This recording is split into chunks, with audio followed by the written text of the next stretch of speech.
What is up, YouTube? Welcome back to another video. Today we are going to watch together the VIENNALITY 2023 tournament that occurred just last weekend. Now this is a tournament that is played in Vienna and was organized by Virtual Dojo and CC State Punks. Since this tournament is played in Europe, a lot of the Europeans were able to attend to this event. Most of the pro players in Europe that you know of them, like VGY, Azerbaijan, Dizzy, and Josh, and a whole Makoran and a whole lot of others actually attended this event. So if you want to watch the full tournament, you can just go to twitch.tv/ViENNALITY or check out their YouTube channel, which is youtube.com/ViENNALITY. They've uploaded the full tournament there, so you can actually go there and watch the full tournament from there. So in this video, we're going to take a look at the top 8 matches that occurred. So let's get straight into the video and have fun watching this high-level gameplay. You'll see a lot of these names popping up. I suppose we've got a few new names over here in the bracket that you wouldn't have seen before unless you've really been following the MK scene throughout Europe and the Middle East as well. It's been absolutely killer. All of these pools have had crazy levels of competition. And to be honest, like I was saying before, the game's only been available for people with early access from the 14th. There is way too much degeneracy happening right now that I can't wait to see what kind of game that we're going to be playing a year down the line, 2 years down the line. But all that really matters is what's going on right now. By the way, these two commentators are the GOATs, HBT Warrior and Farkek. Now, if you guys don't really know them, the last event I personally saw them commentating was during the We Play UFL tournament. They did such an amazing job, especially the one sitting on the right side. This guy, the analysis and the way he commented is just so amazing. I really wish they could, get him to commentate one of these Evos or these any major tournament that occurs once in a while, because he's very good. You guys are going to enjoy the way he commentates. And this tournament is going to be a blast. I think the first match is going to be between LawKorridor and JoshTQ. So yeah, let's get going. This is going to be fun. Top 8. This guy is crazy. And anyone that might have seen anything to do with online European Mortal Kombat, especially Pro Comp or anything else, would have known him for his Joker and just how wild this guy actually likes to play. And he's playing Johnny Cage in this game. But he still plays it kind of in the same style as he would play Joker. It's very aggressive. It's very overwhelming. It's kind of like a tactical form of madness that he kind of inserts into it. It's an unorthodox style, but it's very him to his core. But I must say, I'm so pleased to see him be here at an offline. And not only just that, it translates over extremely well. So it's very nice to see him here, 1, and 2, come to his first offline and make a top 8. Yeah, obviously we've got like another player over in winners. We don't want to shy over Azerbaijan as well. Many people know him for his Sonya throughout MKX, MK11 or anything like that, and really being a guy that just plays from the heart. I can't exactly say that he's... okay, there's a very hot topic team that's in discussion right now on social media of Baraka and Cyrax. Yes. Let's just say Azer seems to really just suit that team. This guy is crazy. So, here's the funny thing when it comes to Azerbaijan. The loveliest person you'll ever meet. The most wholesome man here. But he'll play like he wants to destroy you, which is like this sheer contrast of how he plays. But, if anything, I think kind of covers his versatility and approach to gameplay style. Because, I know he does play other teams. But currently, on release, why are you going to deny yourself success for creativity in that instance? Especially when, I wouldn't say it's the most difficult or high execution team, but it's so effective. And when you combine someone with great versatility, excellent stuff. Either way, we'll get through the rest of the bracket when that comes around. It looks like our players are ready to go. We've got VideoGamesYo versus LawKorridor to start things off. And I don't know if this is just a button check or what, but VGY is playing Havoc. Of all people, this is not a button check. Yep, we're going right into it. And to be fair, this is actually a character I have seen VGY play actually in pools, and he did have quite a fair bit of success, but LawKorridor not taking any of that, looking to get as much damage out as possible. Beautiful throw tech on the headbutt. VGY trying to get the space started with that sweep as well. Law going in for the pressure, using that Cyrex ambush really well. That thing honestly just covers your bases so much. VGY starting things off with the back 2 string and trying to get some pressure started. Now honestly, I'm not even gonna lie, like I don't really see high level Havoc. That was sick.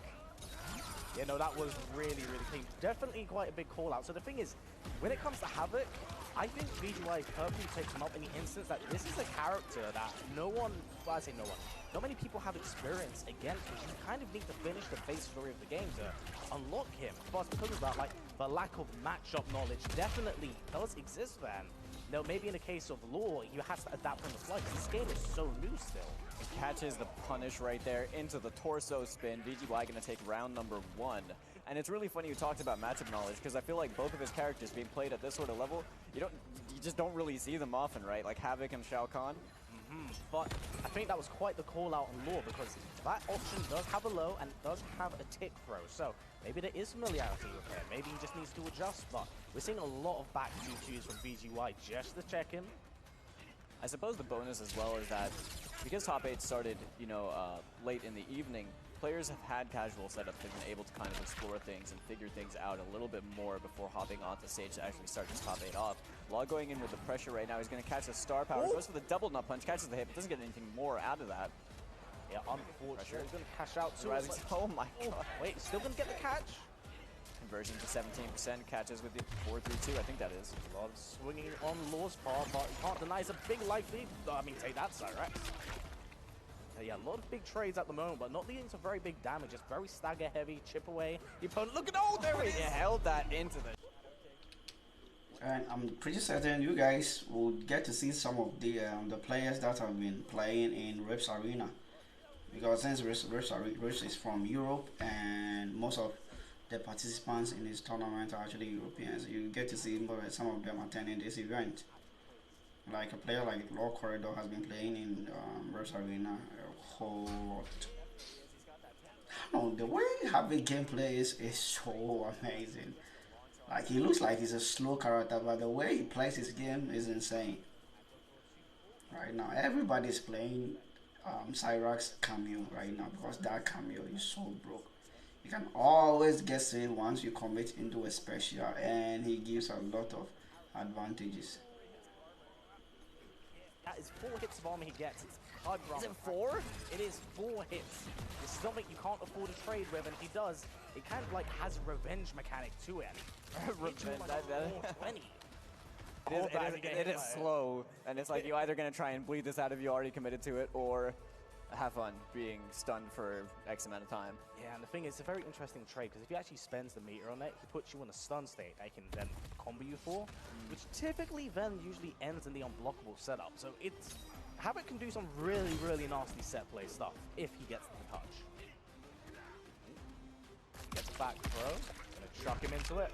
I absolutely adore what they've done with Havoc in this game. Havoc's animations are crazy good. It's so good. Very stagger heavy throw game right now, but players think easing themselves into the momentum. Catches the low poke. Law trying to assert some pressure right now. VGY being wise to the forward throw. Gonna tech that, trying to gradually work his way out the corner. Law dashing himself into the corner. Maybe trying to fish for a button right there. Yeah, well, definitely not a problem. Really, when you have Cyrex assist, you know, you can just go into a button, make yourself safe, apply a little bit more pressure if need be, but of course, you've got to be very aware of that cooldown on it. Can we just talk about this back 2-2 string? Oh, it spends the 2 bars as well for the Cyrex launch. Yeah, honestly, a pretty good way to spend me if you get a free launch off there. But there it is. Ooh, go under the Cyrex. Projectile again. Just, you know, whilst we may be seeing like the safety of it, what we aren't talking about is the sheer amount of chip damage and pressure that kind of links into all of this with Cyrex. Law had an opportunity to turn that into a little bit more damage, a bit more from there. Catches it from the reverse side, straight into the fatal blow. He's going to cash that one out and take the round for it.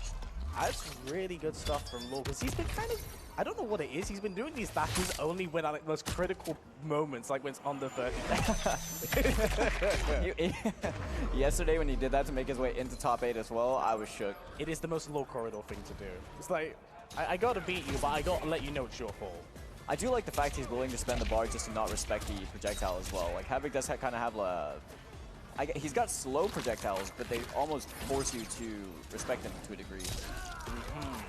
Very, very much. It's a very interesting style of character because, you know, pun intended, the way that Havoc plays is kind of unorthodox of how it looks and how he is, which is why I think Neveron put a really, really good job in like making him his own sort of being. Law is really fishing with that net right now. He has the corner to work with. He's going to use the Cyrax Ambush to try and keep the pressure going.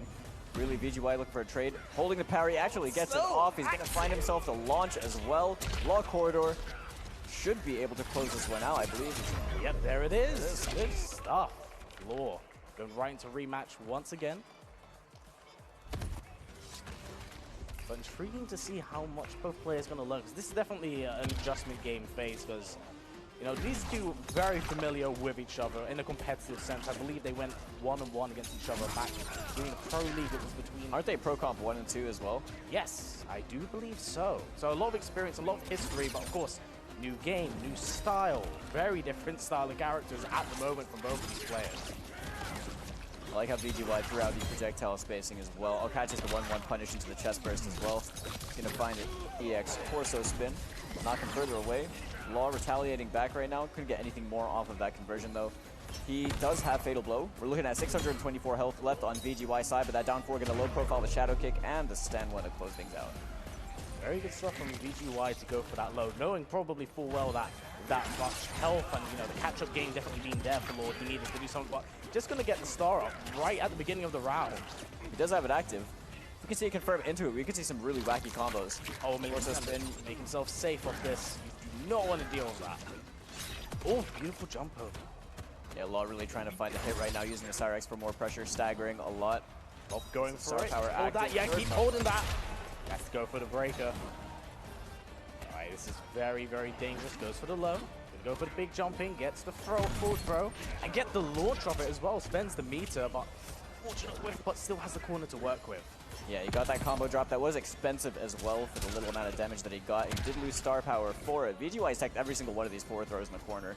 He's done a really incredible job. It's really kind of known because he has been caught by it a fair few times. And I mean, hey, if Law's willing to spend the meter to get that launch, you definitely need to call it out. But you're talking call outs of the standing 1 anti, yeah? Yeah, the fact knocked down as well off that torso spin, using the back 2-2 string to start pressuring as well.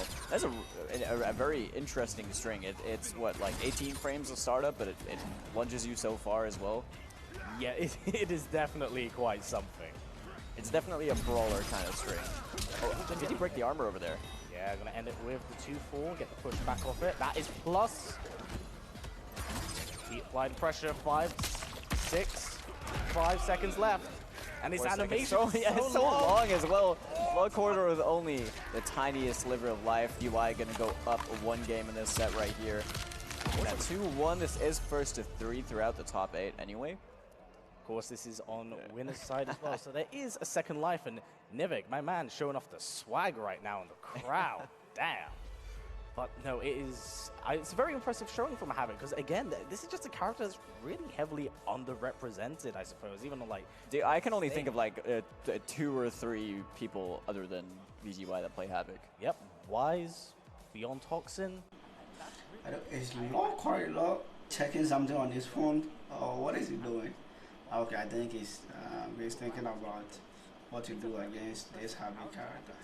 For a second, I thought he was pressing his phone or chatting with someone. Now that's Makoran. Did you guys? Yes, that's Makoran. Those of you who don't know who it is, that's him. I don't know if I haven't actually watched the full tournament. I mean the top 24, so I don't know if he actually played or he just went there to watch the event. But that was Makoran. Free combo damage effectively, and man, if there's anything this character does, is that he hits really hard when he gets going. Law gonna find himself a conversion as well off that jump kick, using the Cyrax for the extension, looking about 27% damage. So the down 1 goes to 1. And that 1-1 and the 1-1-2 are plus. They're like +3. So he needs to just kind of hold this on block. Just VGY just applying pressure relentlessly, and it's a very slow but methodical game. You can tell like the second someone draws blood, big damage is going to come their way. I do like the use of the sweep as well from VGY. I do think that Havoc's got a very good sweep to be able to just sort of check the space, and obviously Johnny, being a character that wants to stagger a lot, being able to move so quickly as well. And look at the way VGY is actually... Wow, that was so amazing from VGY. Look at the way he set up those things. And LawKorridor, he fell for it. This guy's cooking.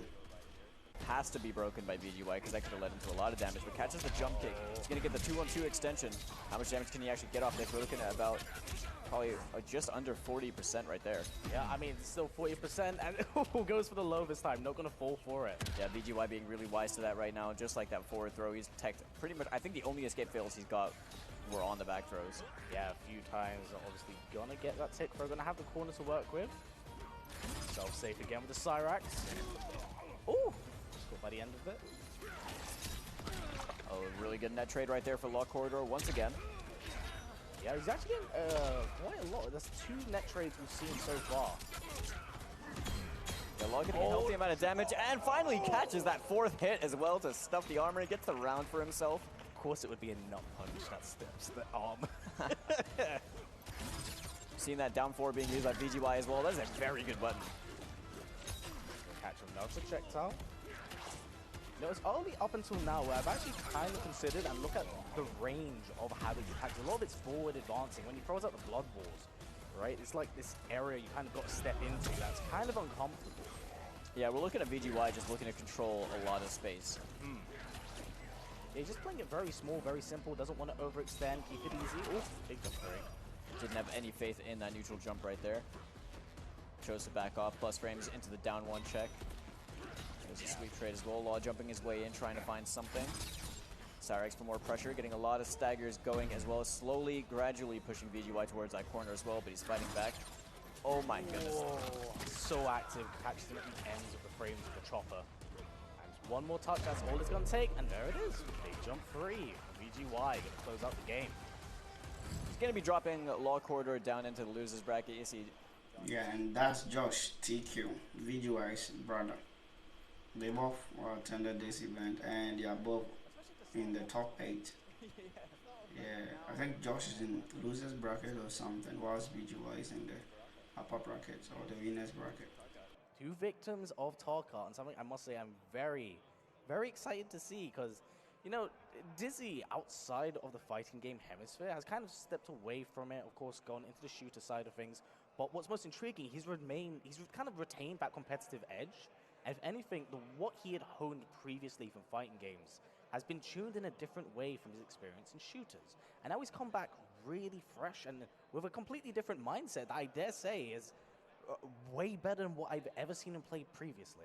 He's looking really comfortable in this game. And I feel like Dizzy is the kind of player that sort of, he's really quick to pick things up and find ways to just make things unfair for the opposition.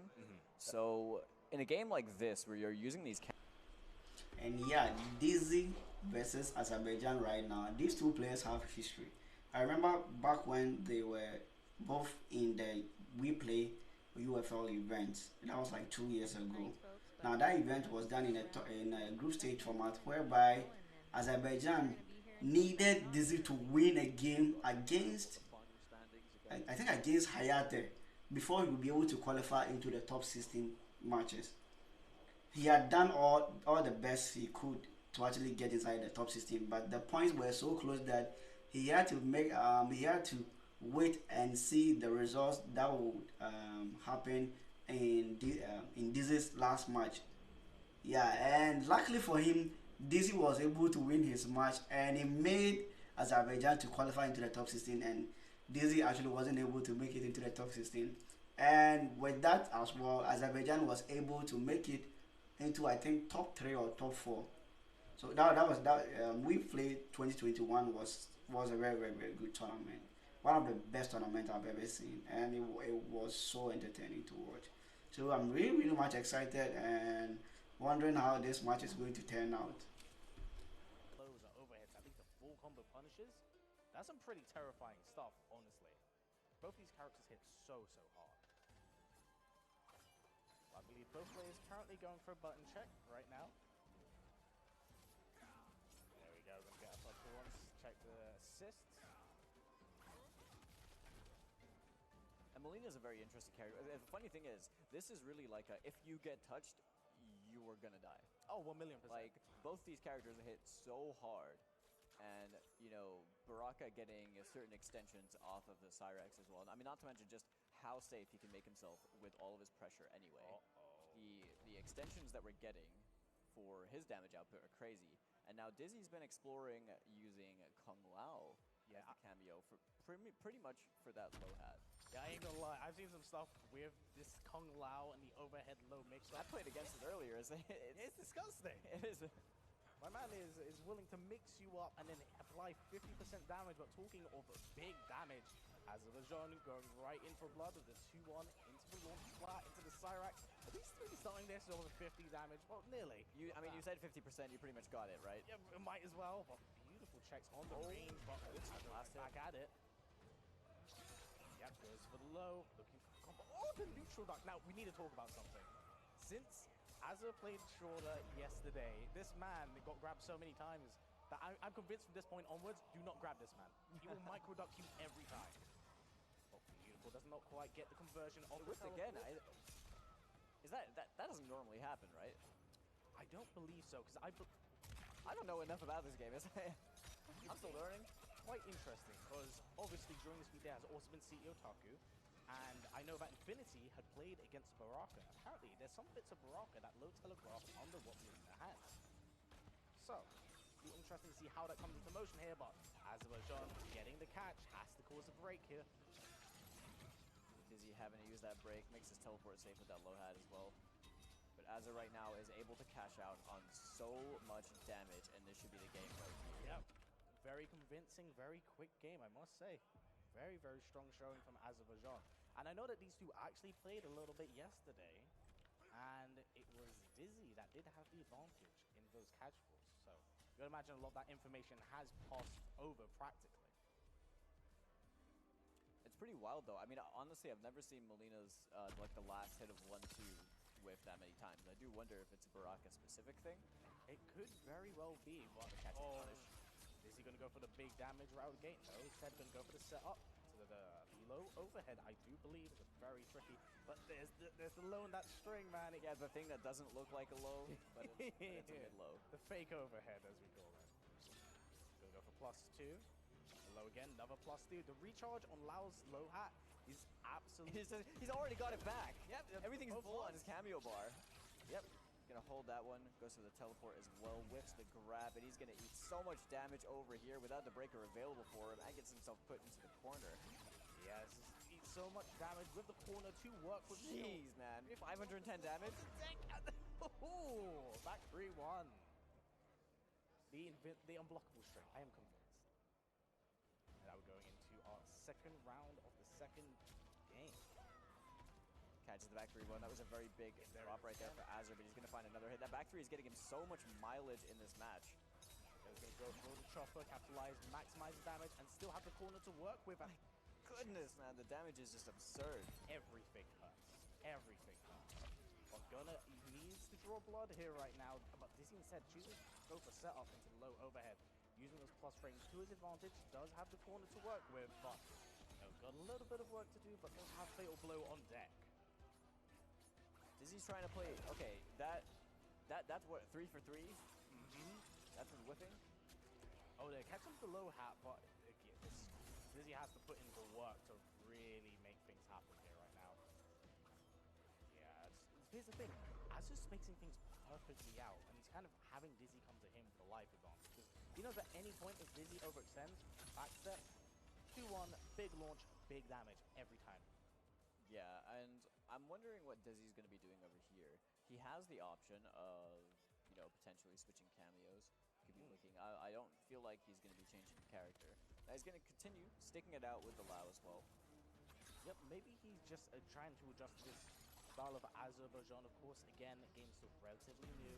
Maybe Dizzy's more comfortable because, like, Dizzy's the sort of player who will set play you. And the second, like, you can kind of prevent that. It can be quite difficult for him to get in, and when you got a character that kills you essentially in 2 touches, you know, it's quite an upwards battle. But gonna have the corner to work with. We're gonna see a full combo. Nice. Oh, 40% right there, forces the bar out of Azerbaijan. Yeah, doesn't want to deal with that corner and get himself out. Oh, chooses to disrespect +2. I like it though, you know, challenge. You're talking about set play. Dizzy finding the hit over here. He should be able to close out the round with this. Beautiful execution from Dizzy and kind of breaking that momentum right now. But we're going to have to see if, you know, Dizzy took a little bit of time at the end of that last game to come recompose, rethink, redesign how he wishes to approach this combat. Just maximize as much damage as possible. 34%. Oh, gets caught by low, but no one from Azer. Yeah, that back three is criminal. This early on in the game as well, I feel like so many people are just kind of finding themselves getting hit by it. It just looks like an overhead. It's natural. Catch him out the air, jumps over the hat as well. Oh, there's the block. Oh, doesn't quite get the full combo conversion off the catch. Might have tried to flawless block the last hit of that as well. +2 again. Probably looking for a jump in there. Catch of a stray string, wake up button, but again, no conversion. Speaking of conversions, can get a breaker out of Azur right now. Going for the forward four, that back three one, even more work. Ooh, this. Okay, wise choice, goes for the breaker. Doesn't want to give him another opportunity to get a big touch in him. The chip. Yeah, gets the chip with the forward 1-4-4. Dizzy just like that, getting a game on the board for himself. And I'd imagine it is very hard to play neutral against a team that has mastered the ignorance.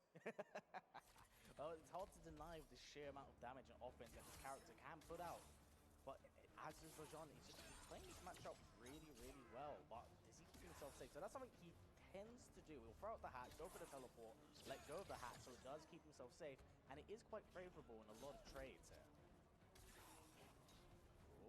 Going for a button, doesn't quite get it. Dizzy's spacing with his send ones though have been really good. So it's like, now he's going to find a conversion off of that low hat. It has to get the breaker from Azerbaijan. He's going for a lot of really dirty stuff. So he's going into a string, going for the Lao hat setup, going for the teleport, and then letting go of it on blocks. That way by the time the hat hits, you can get a combo conversion. For the low, going to get that big launch. Let's have a breaker out of him. Game's much slower than what we've seen previously, and that was definitely attempts at tag one. Anti-air gets caught by the end of the swing. He is trying to space out that jumping 2 as well, which is very tough to do considering it reaches so far from Baraka. See the ball roll get blocked, had to cover him. You're able to take these risks because of that cameo. Really good stuff, but good blocks from Dizzy. Does not want to have to deal with that low anymore. I think he might have just stuck it out with blocking instead of trying to duck the last part of back 3-1 because you know, there is always the armor banks it all, and that's going to lead to the end of this round from Azerbaijan. Match point.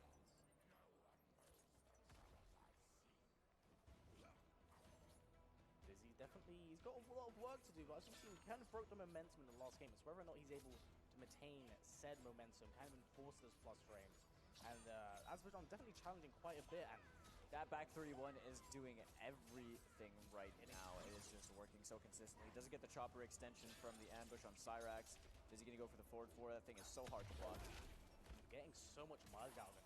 As it choosing just to go up north, doesn't have to deal with it. Nice. Get the breaker again once more. Oh, catches him to the range. Yeah, that jump punch is ridiculous. Nice tech. Get off me. Quite get any anti-air there. Gets caught by the launch again. And this is probably going to be the game right here if Adders doesn't drop this combo. Ooh. Oh, Dizzy just alive with a sliver of life. Yeah. Beautiful flawless block from Dizzy at the moment, but that jump in catches him.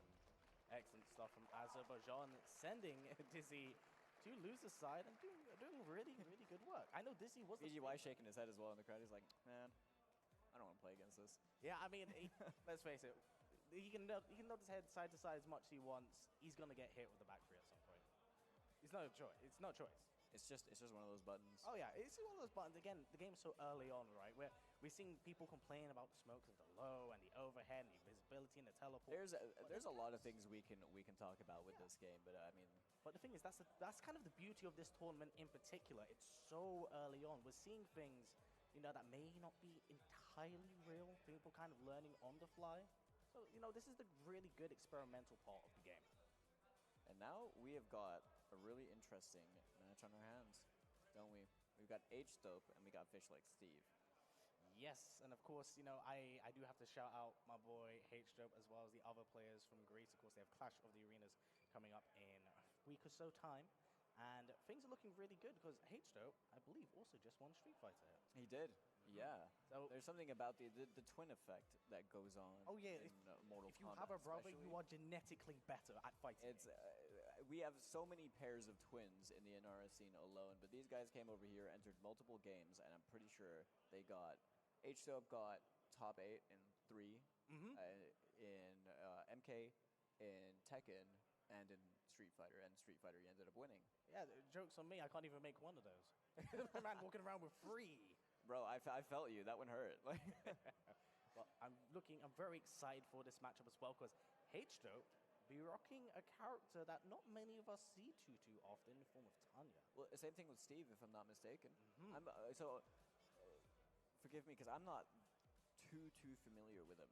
But if I'm not mistaken, from when I was watching some of the pools yesterday, I think he plays Ashra. And I think he might be one of the only Ashra players over here in the tournament. That's very interesting because, again, this is more a tag I'm familiar with than actually having seen him play in person or in motion. But Ashra is a very interesting character. I barely understand what she's doing. All I know is like 2-1 crumples you, and then she does the flip thing, and she's got the sword stuff. I don't know what she's doing. Well, that's kind of the sheer beauty, again, of this game early on, but the fact that she has the dual stance where she can turn her sword... Do you know what it does? Yes, so the purple sword, on a hit, into projectile, whatever, does like a damage stack. So when she switches between the two stances, she can get more damage out of it. So if you get hit with like 3 stacks, you're going to have a good time. You're going to have a very good time. Now the real question is, do you know what Tanya's doing? Kind of yes, in the sense that it's a lot of chip, it's a lot of range. She has a built-in parry that can lead to like an upwards teleport. She's got a kind of like spiral arrow move that she's always had as legacy base. The thing is with this character, she can end her strings in either an overhead or low, and if you respect the overhead, it's safe, but there's a ton of chip that comes with that. If your opponent starts respecting it, you switch it into low, get that full combo launch and punish. And if I remember correctly, I believe that H-Dope was playing this character with Goro. Looks like we're running the double Goro. Oh my god, for the Shogun. Smiles and Foxy. But yeah, okay, Tanya's a really interesting character though, and I have definitely been seeing stuff regarding Tanya and Goro, because if I'm not mistaken as well, she's getting like, what, plus on block armored launchers?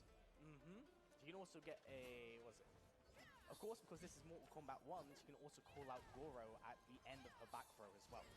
So there's some really nasty stuff that you can find with this character. And I'm pretty sure her projectile as well. It's a mid, but when the bar is spent on it, we're looking at it being plus. Yes, I could be wrong. Oh, I'm going for the armor, choosing to challenge Fishlikesteve. Okay, I know that string. I know that one. That one's the 2-1 one. I'm proud of myself. That's the extension with the Goro. Flats on the ground, goes for the buff, gets the extension on the strings. And a very stagger-heavy game from H-Dope, choosing not to overcommit. Oh, goes for the teleport. Beautiful tech from Fishlikesteve. Nice. Oh, gonna keep himself safe with the Goro assist ending in the overhead. Oh, goes for the lows, couldn't quite find a punish. Oh, down 2, big down 2, and goes for the chip.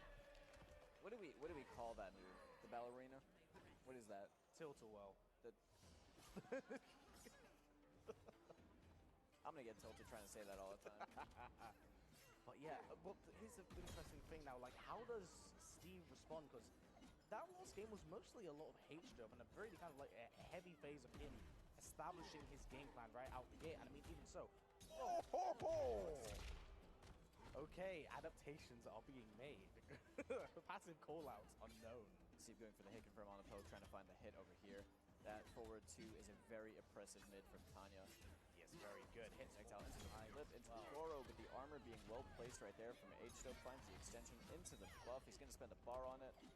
Yeah, going to be very nasty. Going to catch Fishlikesteve. And the way that H-Dope just playing this character is so oppressive, so simple, and wow, this is such a H-Dope character.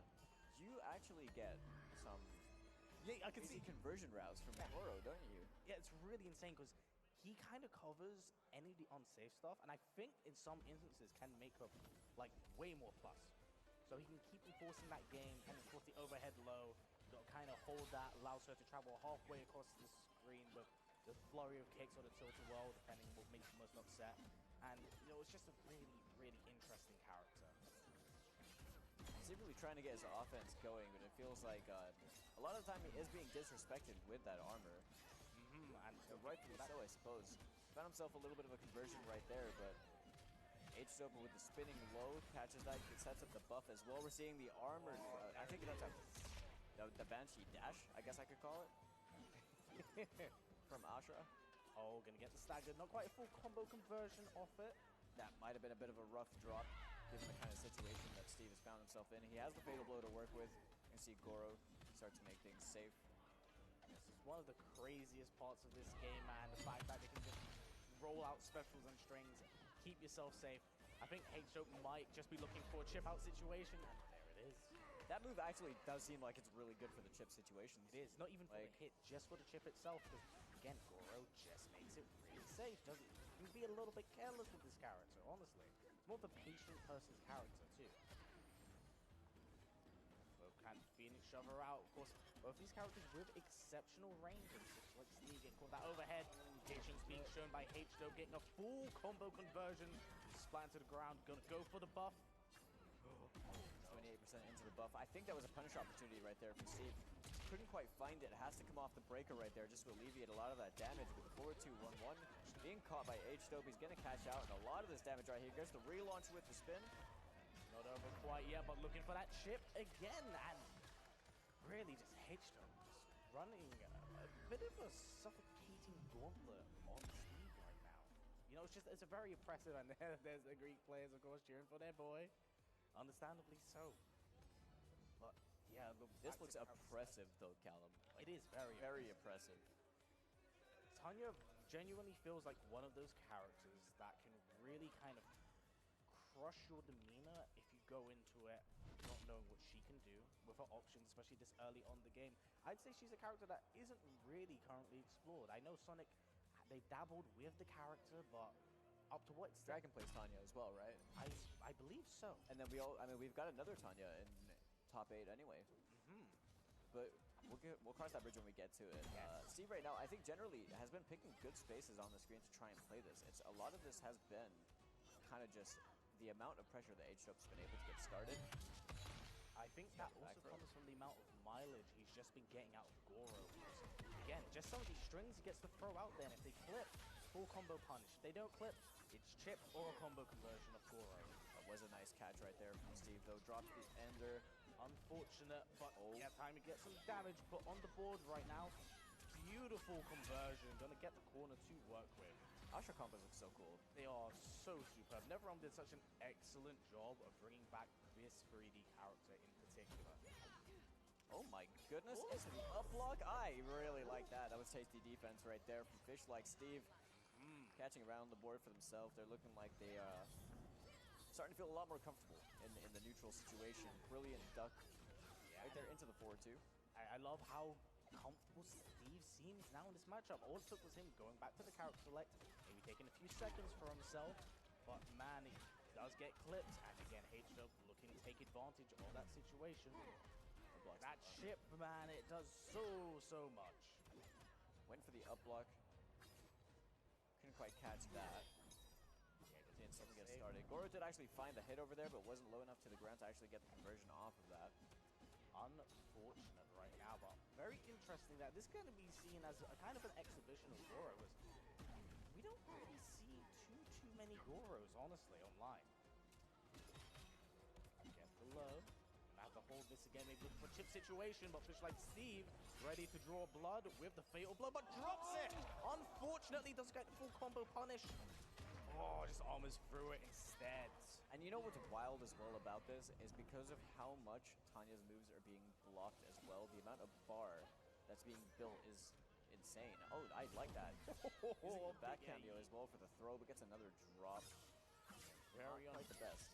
Can't quite maximize the damage out. Yeah, we are seeing like a lot of damage being left on the table. That's true, but again, remember, it's very early days in this game. Oh, that is a wave punish right there. Go for the armor, get a full combo conversion, gonna keep him mid-screen, go for the buff. Oh, not real punish off that.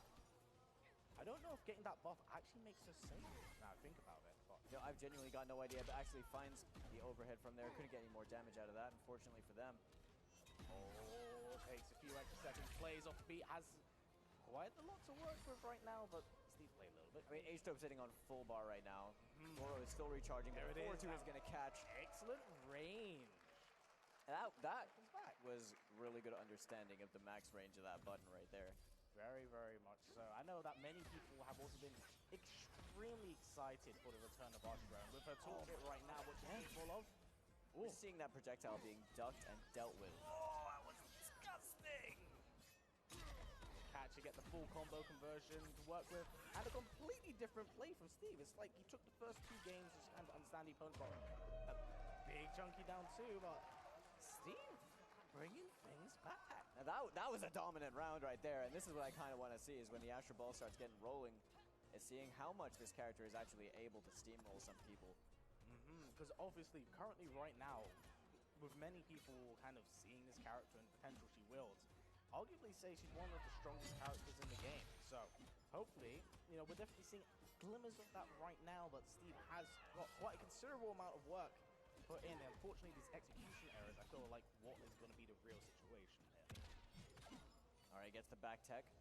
H still being wise to the counter throw right there, but once again, the duck into that far-reaching button right there. Goro just about whipping, couldn't quite keep them in. The block stun, and H-Dope is capitalizing so much on that situation. Spends the bar on the buff. Good catch the cameo as well to get that little extra bit of damage. The Stagger's looking for the chip. Beautiful challenge from Steve. This is really anyone's round right here at this point. Steve could even things out. They're able to find a really good confirm. Yeah, there's the button press. We're going to get a fatal blow here. Didn't even close need it out it. clean. And we've just tied things up to a piece in what started to be an incredibly Oh, that's a very happy hard-hitting- man. I saw that smile on him. Putting in the work. But sorry, carry on, Michael. I mean, honestly, that was one of those moments where we had the set starting out so heavily in one person's favor, right? And it was dominant. And now things are starting to shift.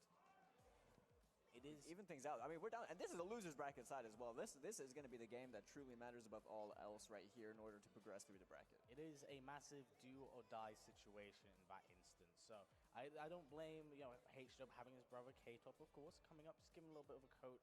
You know, this is exactly kind of what happened to the last match for Steve decided to kind of just turn the gears up. So I'm interested to see how much of that kind of influences this final game here between the two. Forward throw. Projectiles already starting the game a little bit slower than previous ones. Maybe she's not when to overextend, but Choosing the challenge as well from Steve. 30% on the board right there.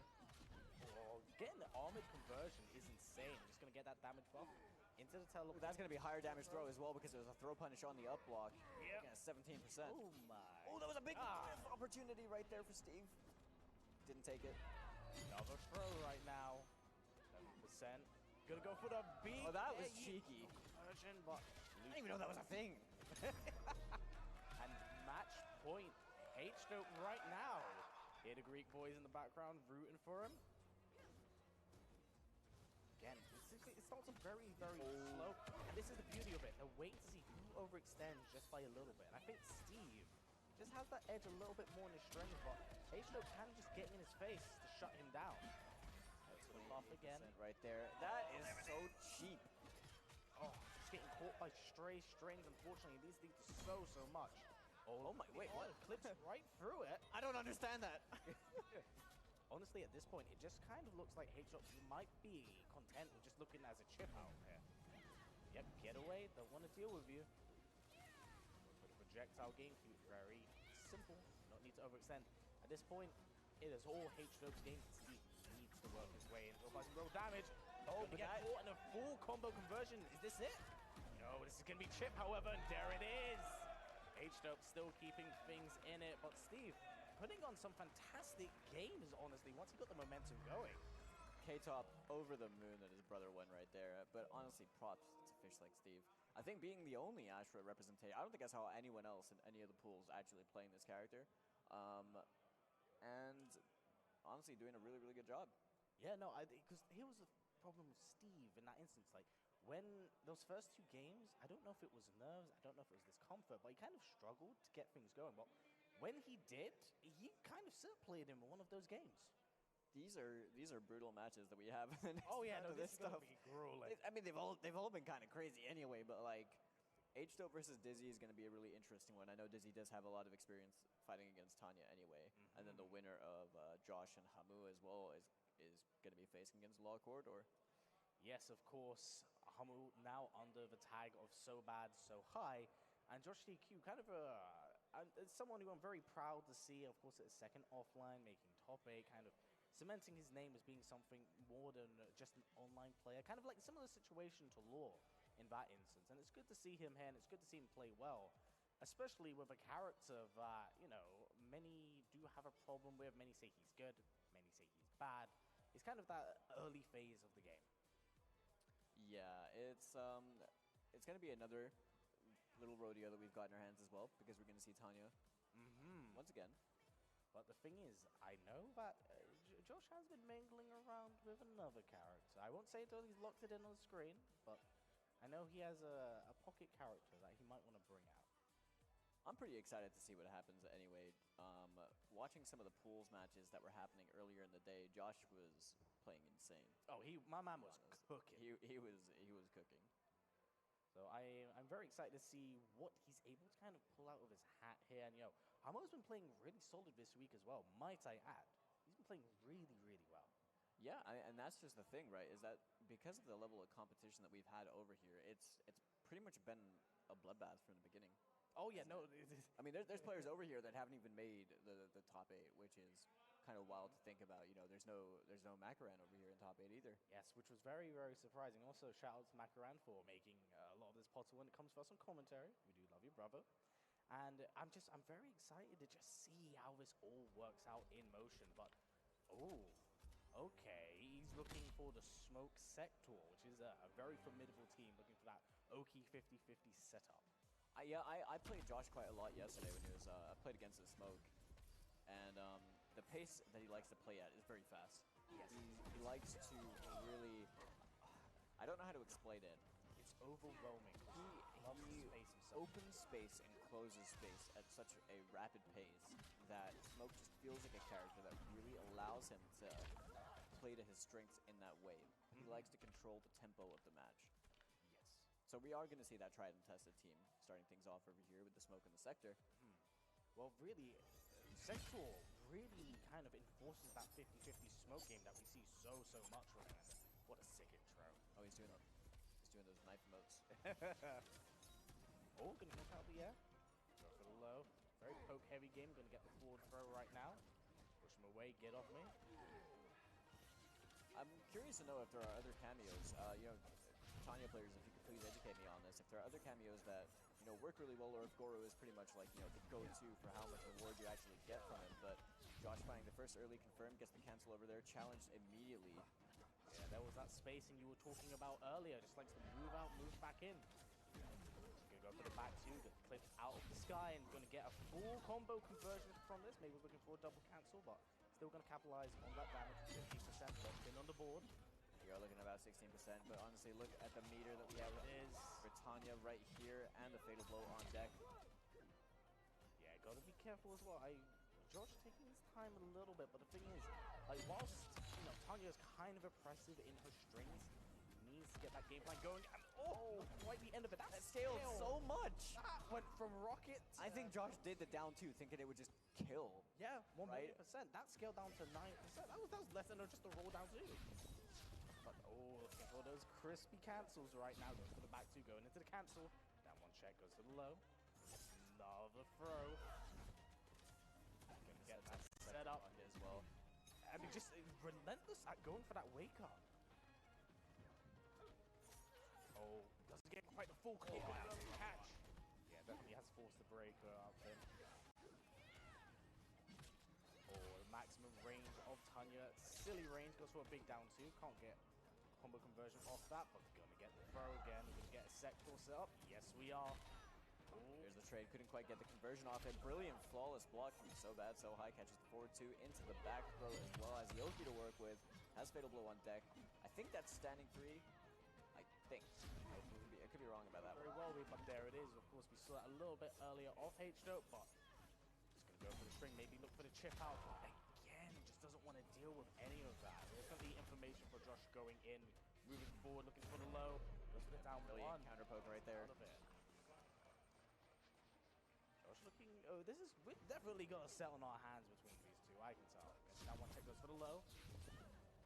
Push him deeper into the corner, but obviously has to watch out for that armor move we've seen about 3 or 4 times in just the last 2 games alone. Speaking of armor, couldn't quite catch the end of that one. Smoke's armor being interesting. Doesn't seem, you know, nearly as versatile as many characters when it comes to that. Quite unfortunately. Whilst he's able to get the side switch and just like kind of crosses them up, it doesn't seem to be quite as practical as some of the other characters in this game. Head-to-air full no, it's going to end it quite early. Spin the meter. Maybe just choosing to hold onto it. Oh, trying to overextend. Catches the flawless block. Gonna get the back throw as well. Has the corner pressure to work with, setting up the sector rocket. Yeah, both playing very slow, very methodically. Goes for the down one check. Oh, doesn't get quite the hit confirm in order to go for the kill, but sector setup time. I have to keep an eye out for that. One touch, one kill from either player here. Oh, goes for the armor we talked about just a second ago. One's being pressed right there. Another throw. These throws are getting a lot of mileage right now for Josh. Going for the immediate teleport with the sector rocket, probably looking for the chip situation, but that down 1 is going to close things out right there. JoshTQ going up in the first game.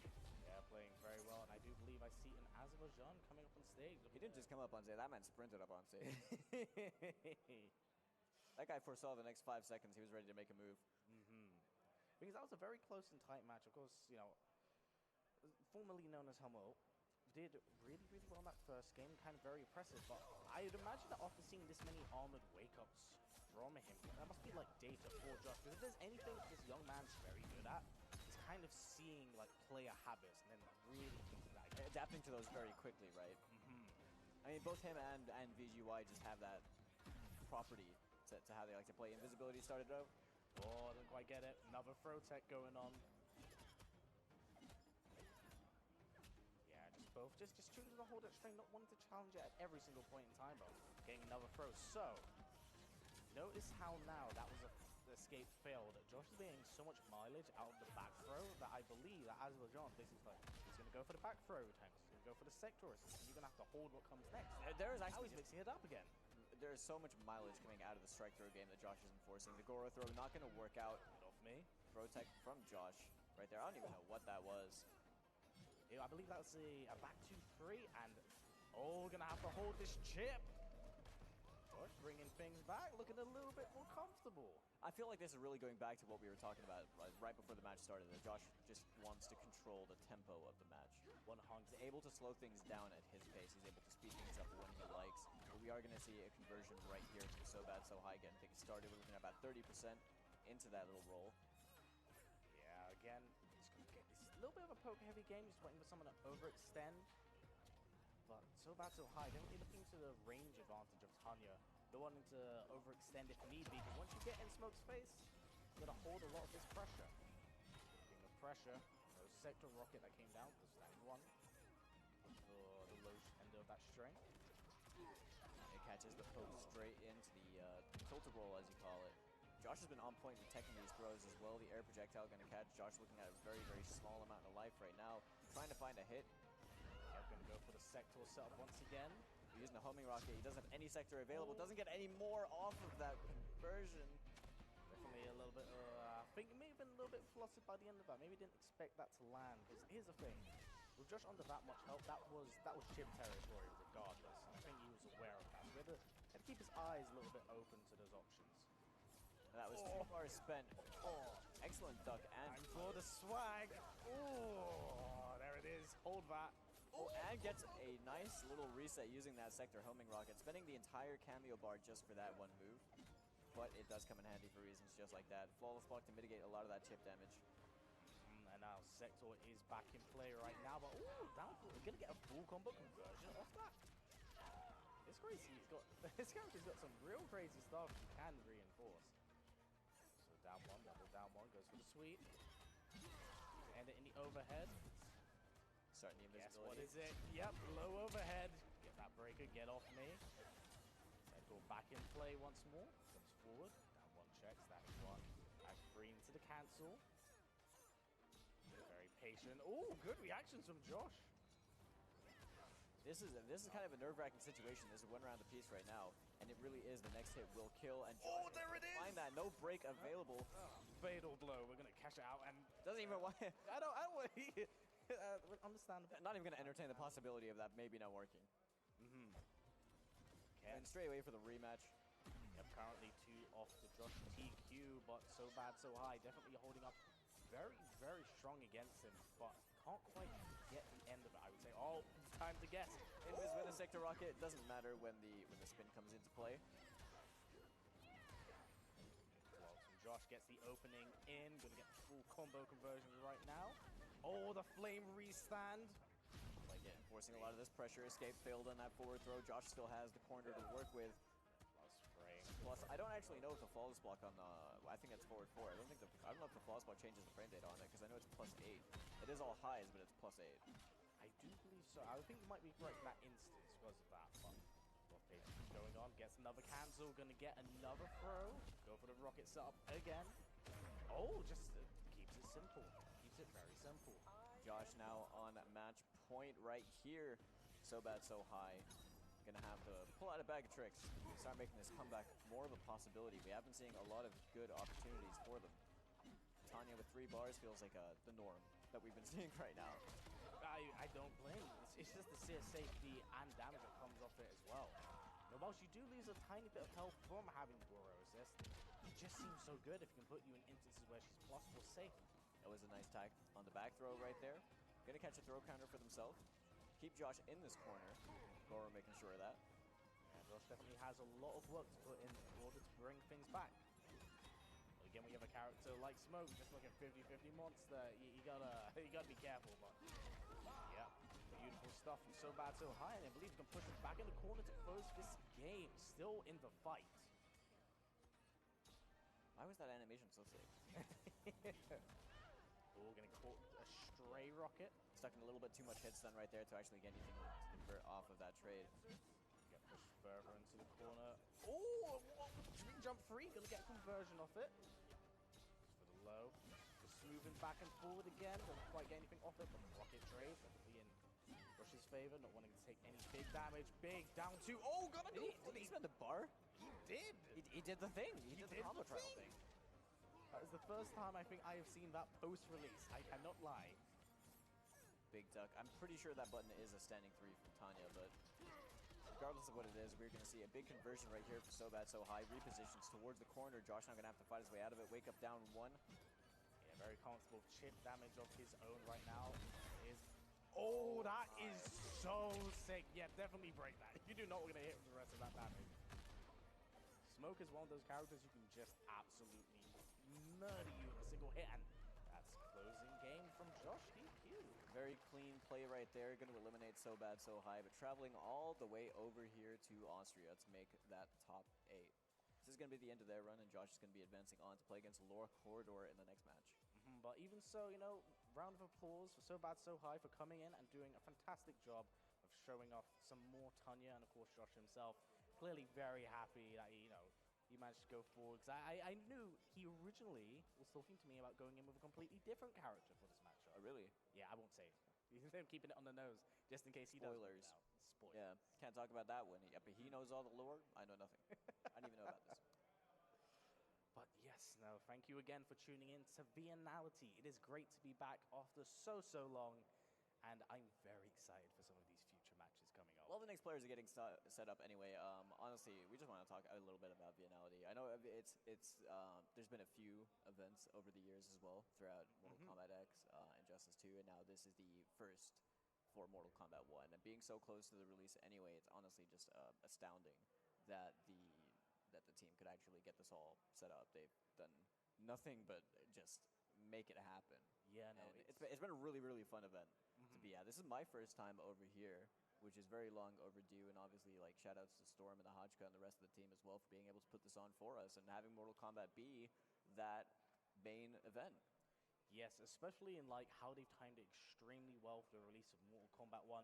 And I think I'm also just, in general, extremely surprised at the level, like the high level of play, as well as the hall itself, because we're in a lovely venue. I know that VIENNALITY's been through a few venues here, but it looks absolutely gorgeous, and I cannot praise the team nearly enough for putting together what they have and, you know, really giving us something very special, because it's made by the community for the community.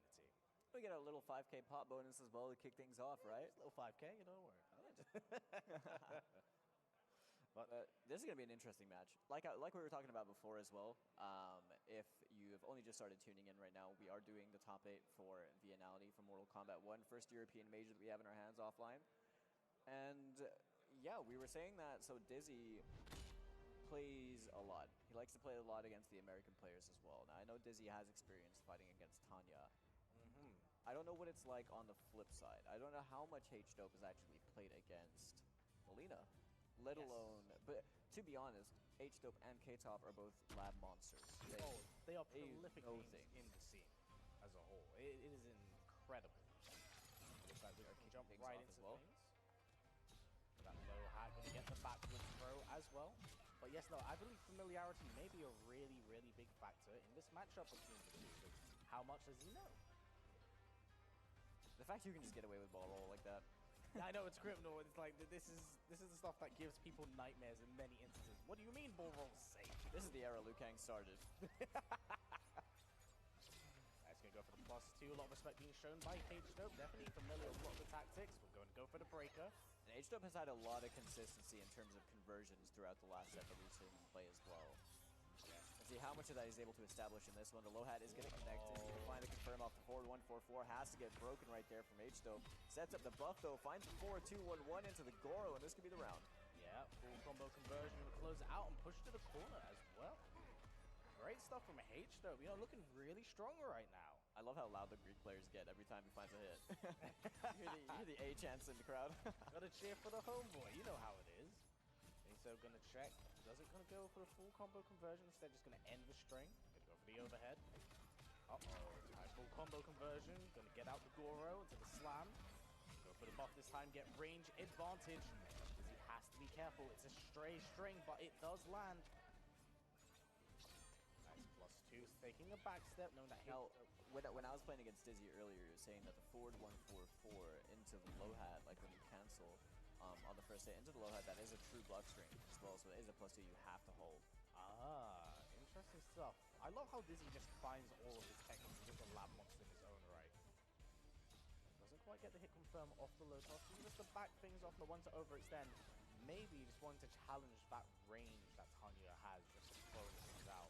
I think so. I think, honestly, Dizzy just seems like he's opening up space to allow Kung Lao to regenerate, have that cameo bar accessible, and use the low hat. For anyone that doesn't know, the low hat is +2 on block when you're using it point blank. It becomes more plus the further it travels and you block it. Gonna get hit, gonna get the breaker out of Dizzy quite early in this last round here. There it is once again. I'll go for that. I like that. You don't have to respect the low hat, actually get a punish on the teleport because you're airborne. Yes, this is something that Dizzy now needs to keep a mental check of and kind of adapt, but wants to have the corner to work with, gonna drop around it. That was a really nice duck on the stand 3 right there. Dizzy gonna find the hard knockdown over here with the forward 4. Raw low hat. Ooh. I like that, just to buy some time while in the air so you didn't find himself clipped by it. Dude, I love the character adaptation we're currently seeing and the challenges from these two, just familiarity of the game, but straight plus frames and Dizzy full combo conversion. Caught H-Dope disrespecting the frames right there. Stand 1 is a very, very good jab as well. 7-framer, reaches really far. It's just I say 7-framer like everyone's jab is. Back 1. Yes. Yeah, that's it. This is a except thankfully it's not a mid. I don't want to think about that back 1-2 in MKX. Right back into things at the moment.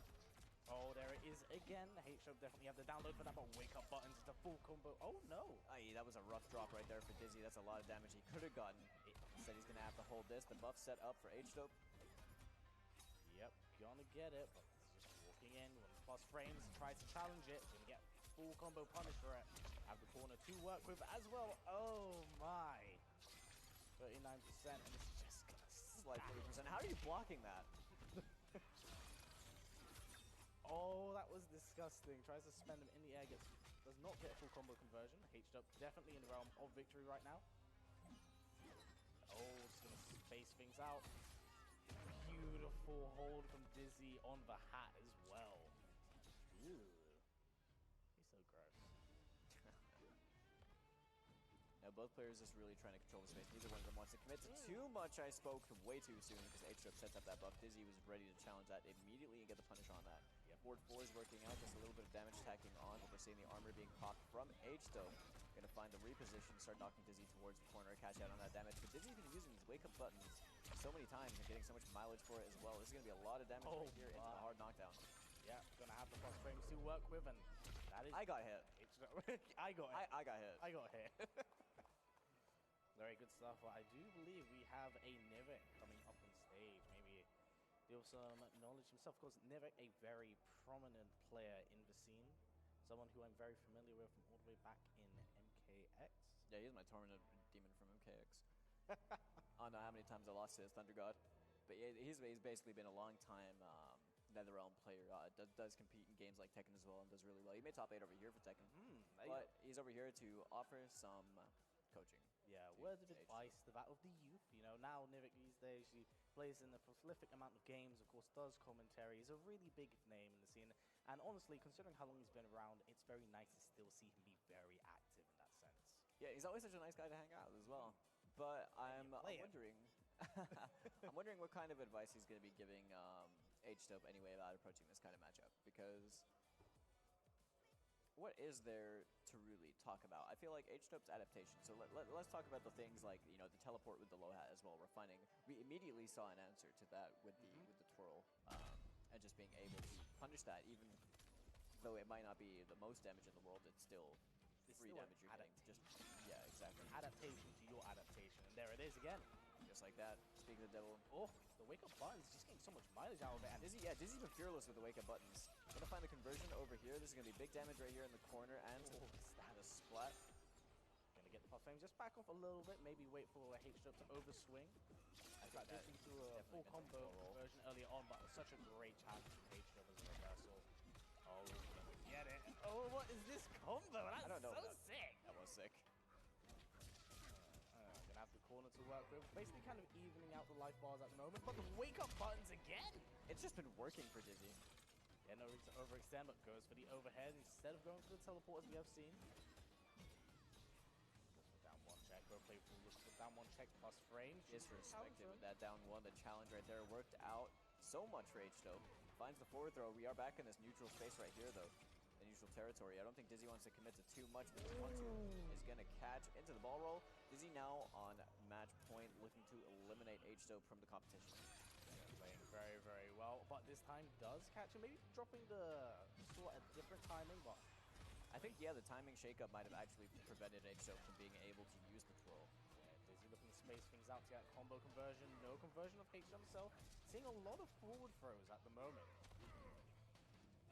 Oh, big down two. Yep, going to end in the overhead. Is looking to challenge string. Doesn't go into the Kung Lao cancel. Maybe looking for the ball. Switch sides up. But just spit. H-Dub just seeing out that sweet, sweet, perfect range. Oh, Goro too far out. Save. All right. Okay, so this is purposely ending his combos quite early from what we typically see, just to make sure he can get that OP setup. But really, really nasty right now. Slow the game. Overhead low. What a block and the punish as well. Oh no, doesn't get down one conversion afterwards, but uses the roll.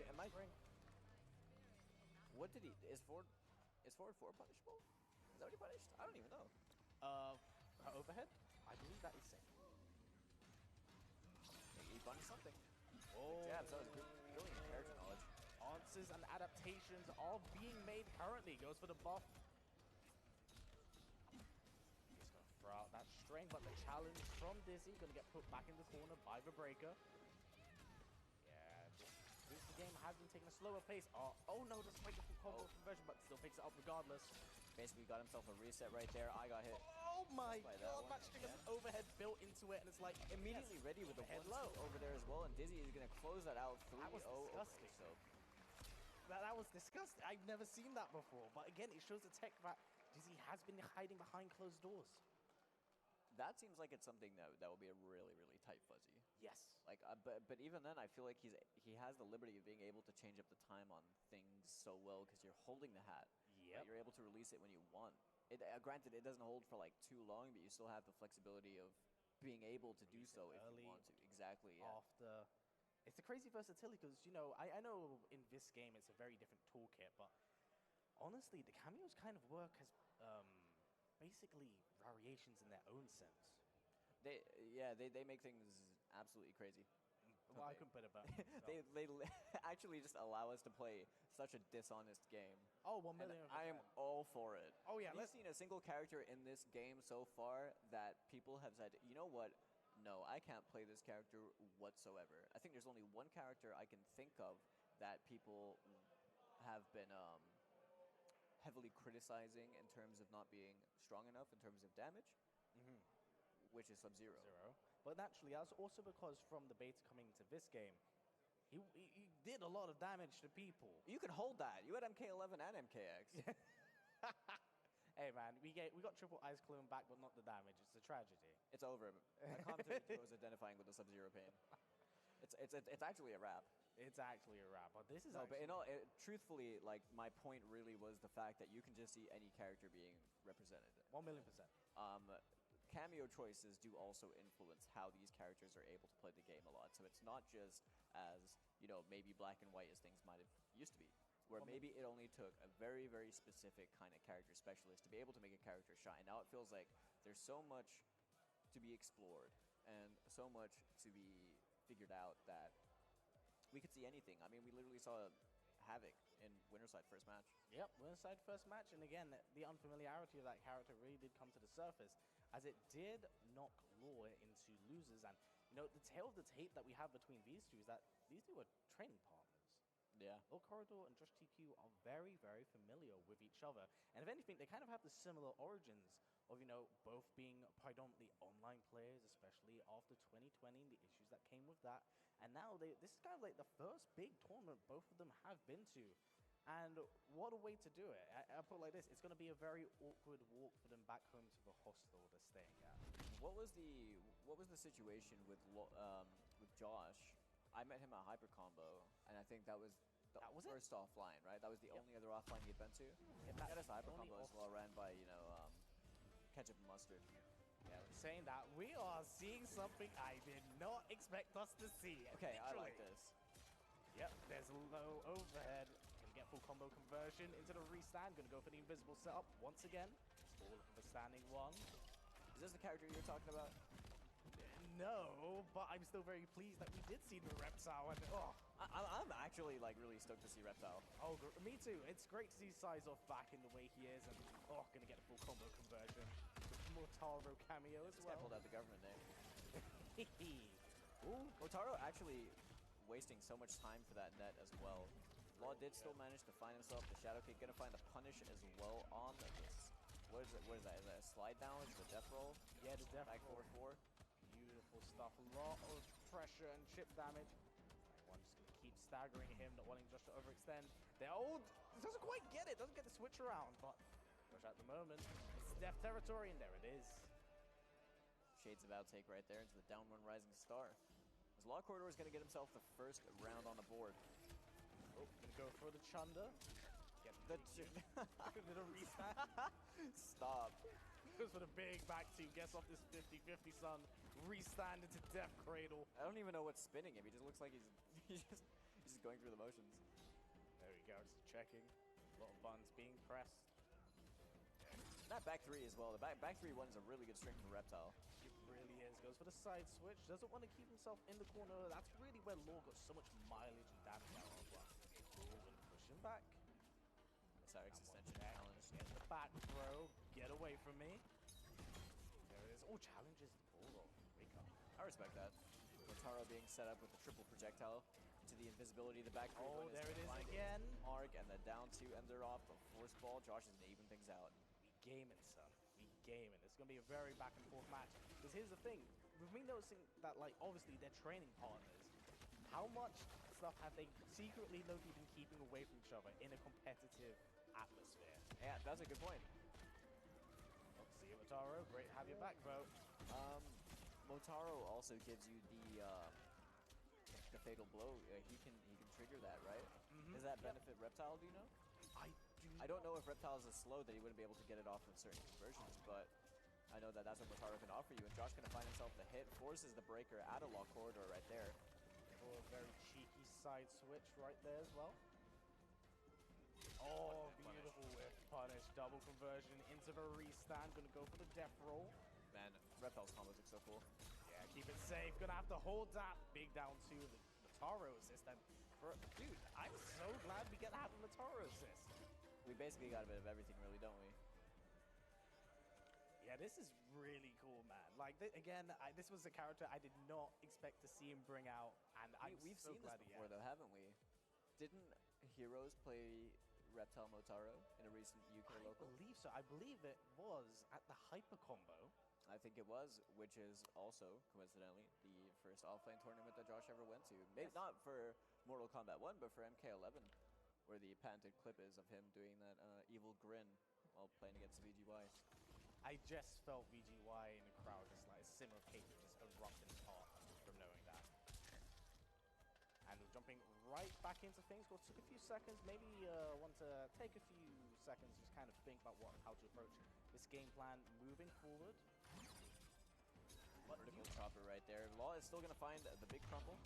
Gets himself the damage. A late break from Josh. Probably to deny himself the corner and be able to work his way out of it a little bit. You know, I do have a question to ask now, and I feel this is quite relevant to the matchup. But remember when I said a second ago, how much of how are they familiar with each other? We've been seeing Josh play Smoke the entire tournament, but we've never seen him play Reptile properly. And you think this is what he's been kind of holding this character on towards? It's like a pocket surprise that maybe his teammate might not be familiar with. Maybe that, or maybe it's, who knows? I'm not familiar enough with Smoke to know if Smoke just really isn't great against Johnny. Very possible, but uh-oh. Into the punish and the side switch as well. Oh, gonna go for the invisibility. Guess what? The 50-50 gonna be. Oh no, knocks him out of it. Denied for that big chip. Unfortunate for Josh. I think by that point it was just gonna be a wrap anyway. Like without the flawless block to mitigate that chip damage, it was kind of over. Yep, gonna go build up meter for the start. Oh, there's an Motaro cameo coming in once again, goes for that big overhead. I actually really like the choice to go for the overhead over there because the Motaro had him respecting it for a while, so you can kind of get away with using something so slow, and if it works, sweet. If it doesn't, you haven't lost anything. Yeah, and talking Motaro there, he is back once again, gonna go for the big pull, big knee into the restand. Gonna go for the invisibility. Oh, what's gonna be? Gonna be low overhead into ball. Oh, doesn't get the restand, and beautiful bait on Josh's end. Push him deeper into the corner, restand. Gonna camouflage himself up. Gonna have the Motaro cameo. Oh, he's great. He's gonna. I don't even know where he is on the screen right now. Goes for the low. Well, just swinging for the fences with that shadow. He did get himself out of the corner, even though he lost the round. So at least he has, you know, the opportunity of being able to play from mid-screen space. But excellent stuff from Josh, bro. Very happy he brought out. This is making me think of Deceptive Reptile, and I love it. He is gonna go for the Death Cradle. Start pushing him full screen. Gets out the corner. Good check. Again, Motaro assist, putting in the mileage. Does catch him. Stop all 3 bars. Nice check. Josh being very patient right now with the pressure breaks, the throw. Go for the ball once again. Of course, with the Motaro assist, with the free shots, it does use up both cameo bars. He's that damn good. He is almost in action. I mean, Josh seems like he's really comfortable just playing the neutral without needing to constantly use a cameo. Yep, just look at him being so comfortable, just choosing to hold the block. Doesn't need to challenge it. Doesn't want to overextend. Going to use both, but going to challenge it. Oh, doesn't get a full combo conversion. But push him to the corner, gets the triple shadow kick. Oh, this is chip territory. Watch out. They are going to get the back throw. One touch is all it's going to be. Yeah, Law just choosing to hold the block. Oh, dude. He's actually been using that really, really well the entire set. I think when he spends the bar on using the elbow dash as well, it's safe, right? Like, I think it's like -5. Believe so, but Excellent stuff again. Dude, I'm feeling this reptile. I'm feeling this reptile. I'm loving this reptile. I wonder what the adaptation process is now going to be for Law, because I can't really pinpoint what the change is going to be, but it looks like you're going to see Kano. You actually don't see a lot of Kano these days. Not I think a lot of the times you saw him during, like, you know, the stress test during the beta, but in all fairness, I will say currently the flavor of the week is Serena, because she does kind of have like similar things that Kano does with what she allows people to get simple conversions, like combos, right? There is the elbow dash, as you did point out, just for the end of the last game, but now looking for those 3 shots. I really like that, using the projectiles to be able to just set yourself up for the invisibility and going in for a big conversion over here. 32% in the corner. I gotta say, there's something so swaggy about being able to pull off your combos whilst you're invisible and still not see your character. It's like he has style when you can see him, and even when you can't see him, it's still stylish. Yeah. Oh, what a whiff finish right there from Josh, though. You're gonna go for this 3 shots again. Oh, gonna catch the end of it, but doesn't quite get the full combo conversion. Also dash himself into the corner.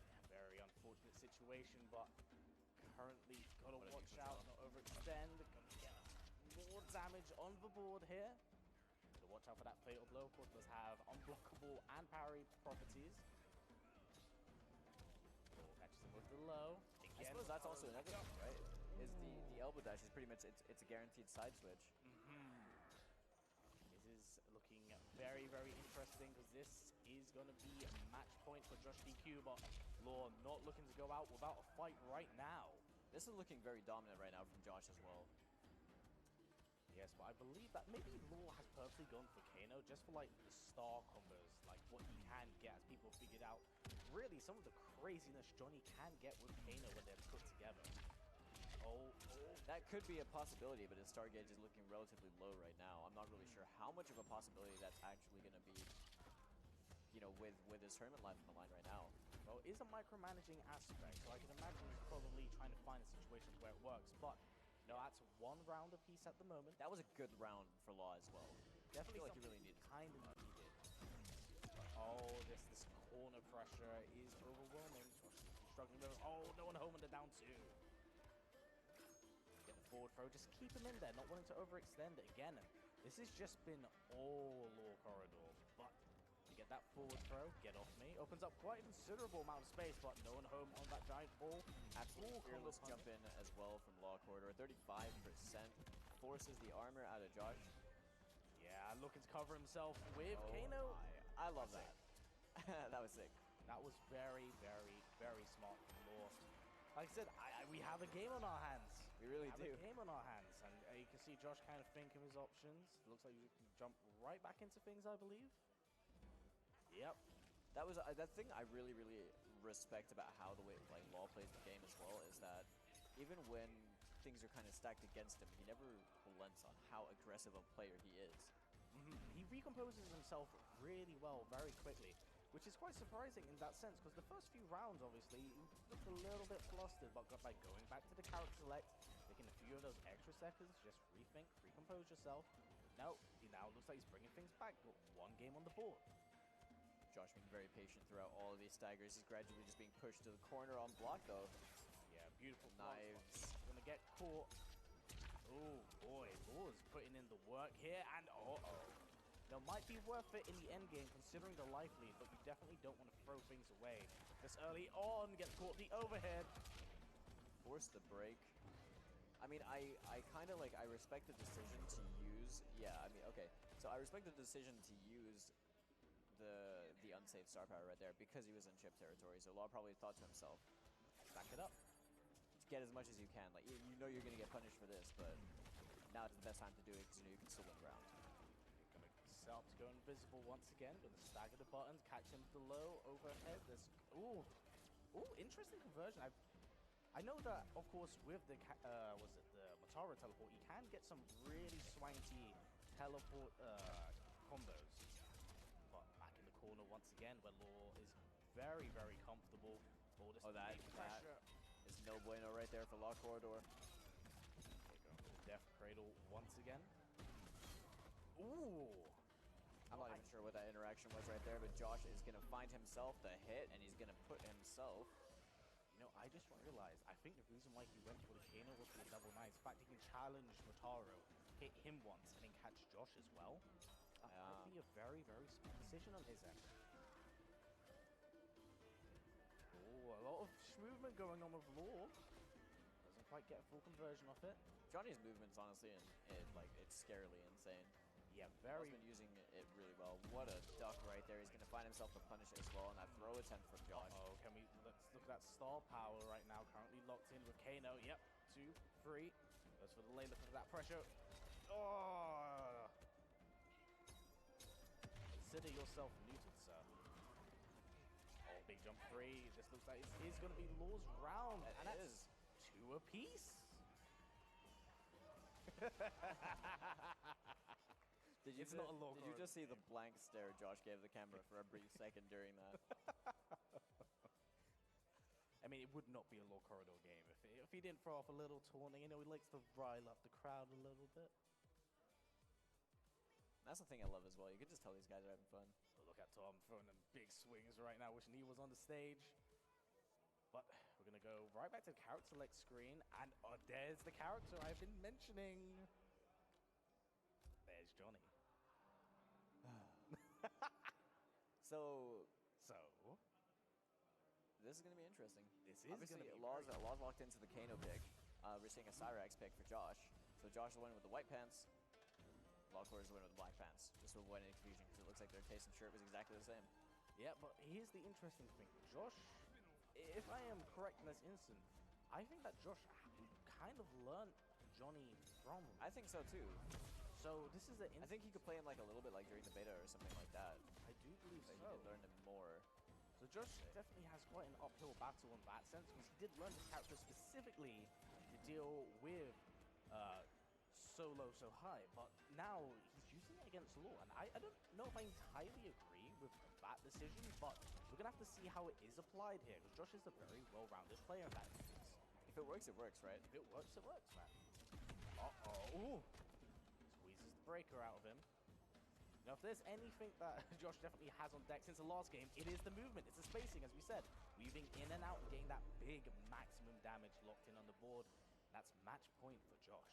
Yeah, he's found himself back over here in this situation. LawKorridor's going to have to really fight out of this one. No punish on the nut punch right there. Yep. Oh. Yo, does get the catch and get a conversion off it. Ooh. I have no idea what I was looking at, but it was sick.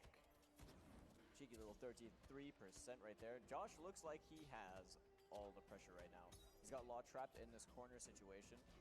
But we'll try to go for the anti-crossover jab. Didn't quite work. Law with the early jump kick. Escape failed as well. And the forward throw spends the bar to get the conversion. Law does not have breaker available until now. And he still had to eat a lot of that damage for free. Yeah, good of Josh to force it out of him, but we got... Oh, this might be it, actually. Oh, the combo, but the ender, but the 4-3 to close things out.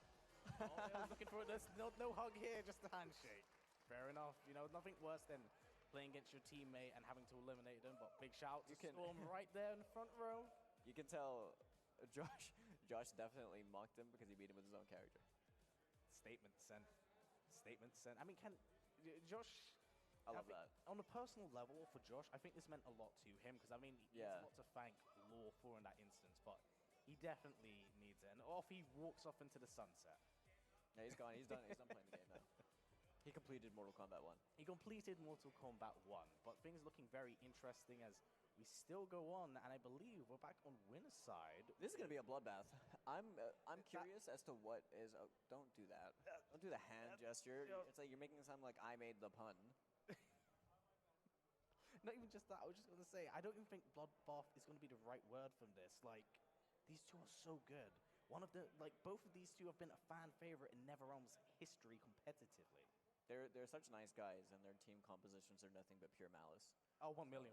But at the same time, I don't know if VGY is going to be playing Shao, if he's going to be playing Havoc, or if there's something else in the works. Because admittedly, like, I've only really seen him play Shao. I saw him playing Havoc in casuals and stuff, but I never expected him to actually pull it out in tournament. I thought he was just playing Havoc for fun, really. Yeah, to be fair, when you are at that caliber of play, you can basically kind of apply that to most of the characters. You just need to understand it, respect the frame data, and it's your own appliance of how you do it, and of course one's confidence. But now you get someone like VGY play against someone like Azerbaijan, who is just so well-rounded. And you know what? I just realized, do you think the kinder he is, the better he becomes as a player, like maliciously, right, unintentionally? Is that like the scales that we're weighing things out? Very, very possible. Well, of course, before we jump right into these games here, we do recommend please following the VIENNALITY Twitch channel as we are here right now, as there'll be tons of more games. You know, it's only gonna, in your words, become more of a bloodbath as we keep going forward. Yeah, I mean, you've been watching this long. I mean, you aren't wrong. You aren't wrong. But this is definitely a really big one, especially on the winner's side of things. And, yeah, I gotta say, who do you think's gonna take it? Don't do that. Yeah, no, I have to. Okay, let's weigh this out, shall we? VGY is a very methodical player, very knowledgeable player. However, Azerbaijan has definitely he plays with screws loose, and I think that might give him an advantage. But I don't have a bias. Yeah, I think but if I had like a favorite to take this particular set, it could be Azer just because of the pure damage output and maybe the consistency of being able to find those hits. Well, you don't even need to find those hits with Baraka. See, there's a lot. But, I mean, Havoc has tools that I feel can deal with Baraka quite well. maybe that's probably why. Oh, you know what? We've tracked that statement. We are back with the... I take back my prediction as well. At this point, I have no idea. I don't even know what Xiao does. I know he's got like axe. He's got low overhead. He has axe stance, human stance. Well, I say human stance. Okay. Xiao stance. I've got a brief idea then. Okay. Honestly, the best way I can kind of put it. I don't know what high level Xiao looks like. I didn't even realize he's running Striker. Yep, Striker probably looking for that restand. Has to guess afterwards. If there's anything Azer's very good at, kind of spacing out his pokes and really landing that big damage when he needs to. Okay, I mean, never mind. Forget literally everything that I said because now I'm confused, but in an excited way. If confused and excited, we'll respect that. He's gonna get the throw, gonna put him in the corner right now. Does he get conversions? Do you know off the back throw of Striker? Does he get back throw Striker very well, but here's the thing: you don't sometimes just look for the conversions with the Striker grenade, but more so the advantageous aspect of it, because it can really cover you. And there was VGY turning his head side to side, saying, "No, I'm not getting caught by that back three. Caught by that back three." The down two counter hit right there for VideoGamesYo. Yep, starting the staggers. A little low projectile as well from Motaro. Yep, getting jabbed right out of it. Yeah, VGY looking to space things out. Catch him for the jab, goes for the low. Is that his sweet? Yeah. God, he's so cool. Can jump into the next game. Beautiful whiff punish point blank in the face. Get off me, Striker. He is without the axe right now. I know he can recall that, can't he? There we go. Yeah, because it does come back over time as well. And see, that's what I mean. You can throw that up and just cover himself. So it allows for a lot more pressure from this character. That is an overhead. This character does have a low overhead. It does not lead to a combo conversion. Uh-oh, flawless block. Big damage time coming your way. Could he die from this? No, he will not. At 35% almost. Essentially, when Xiao loses stance, he gets a bunch of 50-50 options that can be extremely overwhelming with his offense. And he gains a lot of like overhead low properties when he has the axe. You call it up, slam it back down, which is basically an overhead low, so you can kind of like fuzzy it. And the timing on it can be really tight as well. This character is really overwhelming, and it completely kills armor. He also has one of the absolute coolest like win animations in the entire game. Oh yeah. Saying that big shout out to never run for that, because again, so much of this game is just so superb and beautiful. He has opted to swap for Cyrex though. I will say that I wonder what the thought process was behind like the Striker pick. I think we could kind of like see elements of what he was trying to accomplish, but now we're gonna see a whole lot more degeneracy. Oh, 1,000,000%. And here's the thing, right? In terms of the reason why I think Azerbaijan has done this is because Xiao has the biggest health pool in the game, 1,100. Of course, the Motaro does take the 50 off it, but in this instance where every bit of damage matters in order to bring things back, I think it was a wise choice to switch to the Cyrax here.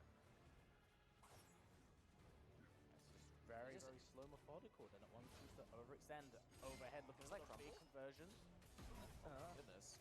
Yep, that is a real legit thing. Catches you to overhead. The Motaro cameo is very, very useful in that instance.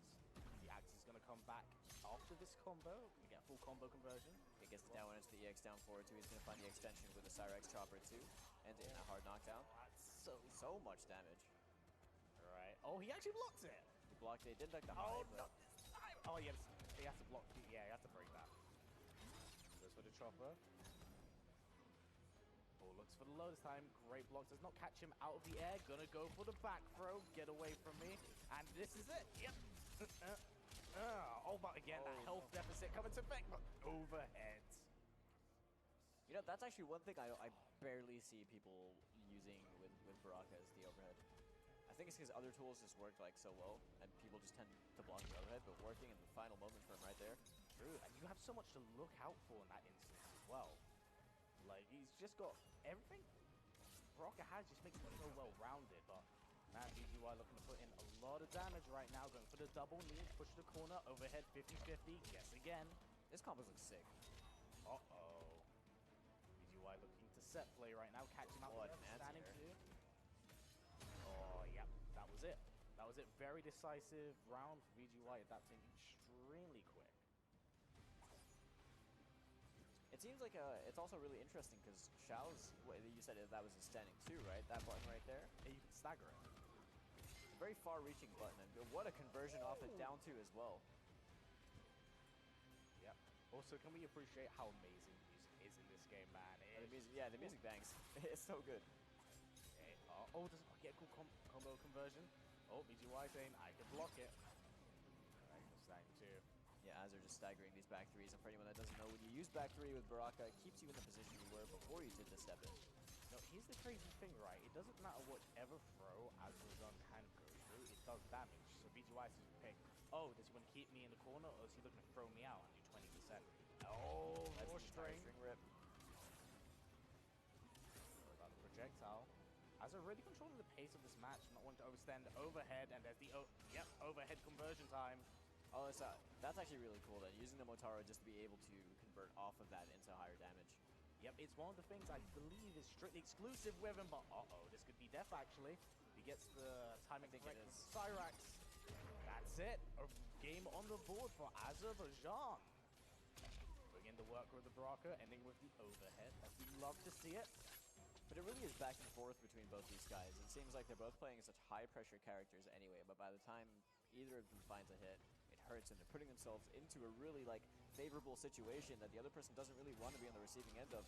And VGY once again confirming that overhead with the Motaro cameo, able to find a damage extension by spending the bar over here, making him eat that thing with his abdomen. Doesn't feel very comfortable, but 33% of the board for himself, so VGY is the one enjoying that one. Yeah, big Tommy Hurty energy, but just press the buttons. 2-1, gonna get a full combo conversion. Oh, gonna go for the knee, looks for the low overhead, has not brought this out, gets a full combo conversion, slams it back into the Axe, ends the round. I'm gonna be real with you, Callum, with chat.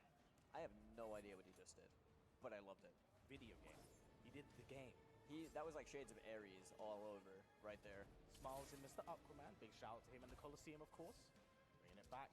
Oh, there it is. Gets caught by it finally. Time for big damage. Getting locked in on the board. Oh, has missed the end conversion, but I mean, 29% is 29%, but VGY full screen looking for that damage buff at the moment, trying to get poked out of it. Keep himself safe with the Cyrax assist, goes for the overhead. Low right now, but plays spacing each other out perfectly. Honestly, when Azerbaijan is just able to take his time and just open up that space, it really does him a world of wonders what he can do with the big damage at hand. Every single touch hurt so much, and that came off a stand 2-1, didn't it? Straight into the EX down forward too, so Azerbaijan really making the most of these opportunities he's getting. He's also using the down 4 really well. I like how when he's in these sorts of spaces, like right there, where he knows that stand 2 is going to be a threat from VGY, he's able to use these down 4s. Yeah, oh, beautiful blocks from Azerbaijan in that moment. Each other out, they want to overextend. Again, that's what's been really working in Az's favor. The second can slow things out. Ooh. Oh, no one home, but big back two. Gonna get the conversion into the knee. And he did this with the buff active as well, right? Didn't have the bar to get any. I'm pretty sure you get the extension off that, right? From the ground pound. I believe so. Pretty sure we've seen him do that throughout the set. The jumping two is gonna connect. All right, that's a pretty life bar you got there. What a shame it'd be if you got hit with a Cyrax right now. 48% on the board, getting locked in. Empty jump into the back throw, into the into the beautiful sequence. Yeah, things are looking. Didn't have the Cyrax available. That was a big risk to take for Azerbaijan. VGY is going to have to punish this pretty hard right now. He has a fatal blow available as well. Oh, doesn't catch. Wake up! Oh, I think that was an all or nothing right there. Was that the overhead? Yep, that was an empty overhead in that instance. We just put a double axe handle. It was like, yeah, I don't deal with that. And then you get some combo conversion of it. So if I hold it, then eventually the axe is going to have to get back into your hand. And then you're going to have to readjust. It's effectively showing this game as a stance character. If you really think about it. And this is winners finals as well. You know, the winner of this is going to be moving on into grand finals winner side, and VGY is betting it all right here on his Havoc pick that he displayed in the first match against LawKorridor. He's looking to embrace chaos. I'm all for it. Oh, 1 million. I don't understand how this guy he starts the match by either his intestines being put back in or ripping his arm off, but he can't heal his face. Law. I suppose you are the one that's qualified to say that. Oh, but throwing out these, I think it's necroplasm balls was what they are called. I do not believe that is what Azerbaijan Don't really call it that again. Oh, great space. What a whiff punish right there with the back two, too. Yeah, you're going to get the full combo conversion. Not going to get the most optimal off it. Oh, interesting trade. Well, this is definitely a matchup that Azerbaijan may not be very familiar with in that instance. So we'll see how the adaptation comes into play right now. Yeah, he may not be familiar with it at all, meaning that there could be a lot of opportunity for VGY to start exploiting the fact that Havoc does get nice plus frames from his pressure tools as well. You get that breaker very early on, but Azerbaijan adjusting very quick, recognizing that on startup. Oh, goes for low, doesn't decide to go for the tick instead. Back to Cyrax conversion, and that's it. Another round on the board for VGY, but Azerbaijan, I've seen signs of adaptation very quickly on the fly here. More of that big pressure. Trying to use that sweep as well to start things off. Oh, finds the jump and punch right in the last moment. Yeah, I wasn't even sure if that connected or not. Gonna get the extension with the Cyrax chopper over here. We've become all too familiar with the spin right at the end for the splat, 45%. Yeah, blocked up low. Can keep himself safe with the Cyrax assist at the moment, but Azerbaijan, a cameo is currently on big cooldown right now. Checking with the down one, looks for the launcher again. Has been staggering with that quite often. Speaking of Cyrax, he's back in play for Azerbaijan, but here comes a combo punish. Yeah, VGY with a small punish right there, about 15% on the board. Gonna find a chest burst conversion over here into the EX roll and setting him up with a tether. As well, Azerbaijan definitely interesting. Yep, this is gonna be a big launch into the 2-1-2. Yep, gonna puke up in his mouth again. Stay on the ground. Press. Block. The thing is that this is really just a matter of like if Azir finds another touch off of his back heel, he's got fatal to run out. He does have fatal blow available, you are right. Oh, wait, he's gonna do it again? 15 seconds left on the clock. Is he just gonna close it out like this? Keep away. He can play lane game, but you know, the patience is definitely in VGY's. Oh, the flawless block and the punish. Unfortunate. He just fluffing up the flawless block on that to mitigate it. But not only did he flawless block it, he got the punish on it, he got himself the game.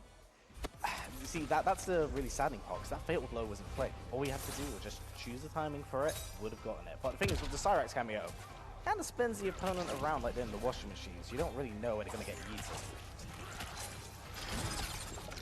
Where do you come up with these things?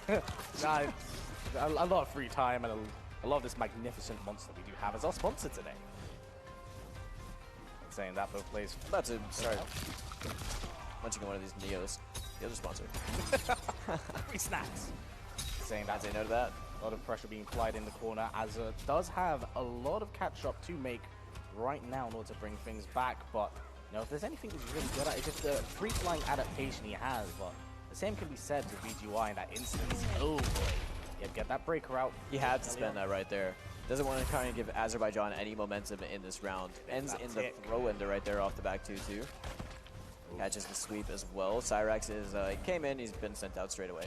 Yeah, gonna catch him with the gangly leg and then headbutt him, blows it off, and he's gonna bring it back to then blow it up again. I mean, VGY right now is on set point, looking to make it into grand finals winner side. Azerbaijan still has 2 points on the board. needs the round for himself to start tying things up over here. Yes, and of course, Azir himself does have 3 bars to work with, 2 bars to work with. Definitely has a lot of armor. Ooh! Cyrex ate that hit like a true homie. Allowed Azir to get that jump in. A lot of damage being put onto the board right now for Azir. He just got the Cyrex cameo then, so now Cyrex is on big cooldown. Look at Azir, he's keeping an eye on it, because that's what lost him the last game. Back up, let that timer build up, let VGY work his way in, overextend. Ooh, beautiful catch. Of course, forces out another breaker. I don't know if I entirely agree with VGY using the breaker that late in the game, considering the life deficit. Yeah, I mean, we're going into a final round between both of these guys right here, and this one is to make it into Grand Finals winners. Oh, slides right under the Necroplasm ball. No one hopes for that big swing. Gonna keep it safe with Cyrax. Gonna get that back throw. Gonna see him again. Yep, hey buddy, how you doing? Thanks for the free damage. There we are. Alright, opting to respect off the stand too. Yeah, nice flawless block. Gonna check. Oh, big combo launch time. Splats him in the ground. Gonna get that. Just build Cyrax back, so gonna get any more of an extension off of that. The back 2 counter hit gonna be hit by VGY, not confirmed into anything more than that. Finds the low into the Cyrex though, gets a little extension over there for 21%. You're gonna get that too. Oh, no. That's gonna. No breaker available. Breaker. Oh. Down 2 doesn't do it. Yeah, you've got, back 3-1, and Azerbaijan going to Grand Finals, knocking VGY to loser's side. Very, very proud of this man. Definitely a people's champion. Great to see him there. Great to see him there. But now, that means we have 3 Brits, all in loser's side against each other. That we do. And the guy that has his country as his name is the one in Grand Finals. What a master. This is really exciting. Told you he's mastered the ignorance. But here's the interesting thing. We got JoshTQ now up against Dizzy. I know, this is literally like everything from here on out is even more excruciating than what we've already been facing. Not even just that. It was Dizzy that sent Josh to losers. Oh, you're right. Yes. You're right in the beginning of the tournament. I was watching that set in particular. Josh was very happy with his performance whilst he lost, but Josh's adaptation is what I believe could be maybe the main factor of what could allow him to beat Dizzy. But Dizzy looking pretty damn strong for the most part during this tournament. Just like when he can get things going, he really gets things going. I'd expect we're going to be seeing Dizzy again on Molina Lau. I'm pretty sure he's been playing only that team for like the entire tournament anyway. I believe so. Josh, on the other hand, I guess now it's just a matter of we've seen him play 3 characters in this top 8. It could be any one of them. Oh, he did play Dizzy yesterday with Smoke, didn't he? Yes. But the thing is that will we see him things like we saw 3 characters out of him today alone. So at this point, variety is the spice of life. If he wants to feel comfortable about playing a particular character, he should just go ahead and do it. He's got a few games to work with, to feel comfortable with, and just to see how it all works. But man, you got to imagine probably there's a lot going on in Dizzy, in both of their minds, especially when it's Josh. Because again, remember this is his 2nd offline. This is a really good and high placement for him. And this is the biggest one he's had to play in. Up. What are we seeing here? A 4th character? Is this a button check? Yeah, these boys are smiling. I think they're doing this for the swag. I don't blame them doing it for the swag. Okay, button check for sure right now. Even the guy in the background's doing a button check. Like 4-3, damn, that's standing 4. Okay, if we're actually going to see Reiko versus Lou. Okay, Melina is locked in. Johnny is locked in. So he's sticking with the Johnny, huh? And running Lau as well. Double Lau? Okay, this is not a match I kind of expected to see. With the choices at hand. I mean, when's the last time we saw Johnny and Lau? The last time I saw it was with Gotham City Goon. Hyper combo as well. But I'm glad you went with that and not what I was going to say. You know, Johnny's, that's it, Kenshi's eyes in sports story mode. But we'll talk about that another time. Full combo version. Yes. Check that timing low. This was standing 1. Very formidable game. Just very slow, very simple. Oh, looking for that anti-air. Doesn't quite get it. Now here's the crazy thing about that string. Right? That was a hard read right there from Dizzy. Yeah, he Actually, though. Oh, almost right through it. Gonna get a full combo conversion. And Dizzy looking extremely comfortable in this matchup right now. Definitely a very different Dizzy we were seeing a little bit earlier on. Maybe it might just be general familiarity with Josh, or in this matchup in general, because again, as you pointed out at the very start of it, he has been playing a lot of the American players. Yes, what a challenge right there as well with the standing one from Dizzy. Contesting a lot with these down ones. And both these players also have really good awareness to staggers and stuff. They do like to challenge things a lot. They do like to open up space. We have to close that straight away. LawKorridor is going to work wonders. Forces the breaker out of JoshTQ. Oh, still going to get a full combo conversion. With a jump into the ball roll and suspended air ball. We're going to splat. Here it comes. Gonna have to hold it. Again, with the 1-2, and Dizzy, just like that, is going to close out game number 1. That was a very quick match as well. Very, I would say that was the most comfortable I've seen Dizzy the entire tournament so far. So maybe it just might be general overall familiarity with not only just the character, but Josh himself. It was just his approach, because obviously, like, we did not see that jumping right into things. So, we've got to see how it goes. But did you see that, by the way? Unfortunately. It's a good thing they're sorting this out now. Oh, yeah, 1,000,000%. Like, if you do that, you just... It's a good thing it happened as soon as the game ended. Yes, 1,000,000%. Please disconnect your controllers when you're at an offline, or I will throw at you one of these delicious little sweets from our sponsor today, Eon. Or I'll spice up the variety with a can of Monster, which is also magnificent, but probably better being drank than thrown at your head. Yeah, look at this guy. He's a natural. Honestly. Lore and ads. But yeah, what do you think is Josh's mindset going into the second game now? Because that was a pretty decisive first round. I have to be honest. I think more than anything, he's just thinking about how Dizzy's playing right now. Obviously, there's a lot of things that he would have had to take in from yesterday, and I think he's settling with Johnny because he feels like this is the right pick, that he wants to be able to play against Dizzy, but... Yeah, but definitely. The low hat definitely gets a lot of mileage for Dizzy, but it's also his awareness and being able to challenge at the right time. So you have to place that standing 1-2. Josh is finding himself a lot of damage over here. He did swap back to the Cyrex that we saw him on earlier when he beat Law. Yeah, but wait, is this in there flawless? Josh's part? Oh, there it is. Commentator's curse. Striking at full swing. Ooh, full combo conversion does have the corner to work with for Dizzy. Gonna go and splat him down. Yeah, good 42%. All right, holding to suspend it. Holding that, the 9-frame mid right there, the forward 3, gonna catch it, Josh gonna take the round. Dizzy did come off the bar, but I mean, basically in that entire thing and also taking that bit of damage, he's built it back. Nice, great breaker. These are doing extremely early on, going on into this game, but with these teams, they build up a considerable amount of meter relatively fast. Yeah, obviously, this game in general, you just build up so much meter. Ooh. Is he trying to find the hit right now? Yeah, a lot of staggers, a lot of patience, just weaving in and out. Checks in, goes to low hat +2, chooses to challenge it as well. Interesting choice from Josh. I suppose that's what you have to do sometimes, right? Like, you don't want the opponent, it's just kind of the mind game behind it. Standing 1 on it. Get the air conversion as well. It's just movement, just point blank in Dizzy's face, just wanting him to press. Choosing a challenge, very confident, and there it is. Yeah, I don't like that. The aggression coming out with the wake-up buttons right now. We saw him getting so much mileage out of that against H-Dope. Had to be broken right there because Fatal Blow was available. Yeah, there's low overhead. Go for that big chip. Can afford. Ooh, not quite dead just yet, but one touch. One kill would come down to teleport. He's thinking about it. He's thinking about. Oh, jumps over it, but there's the hat. Oh, the raw hat. In.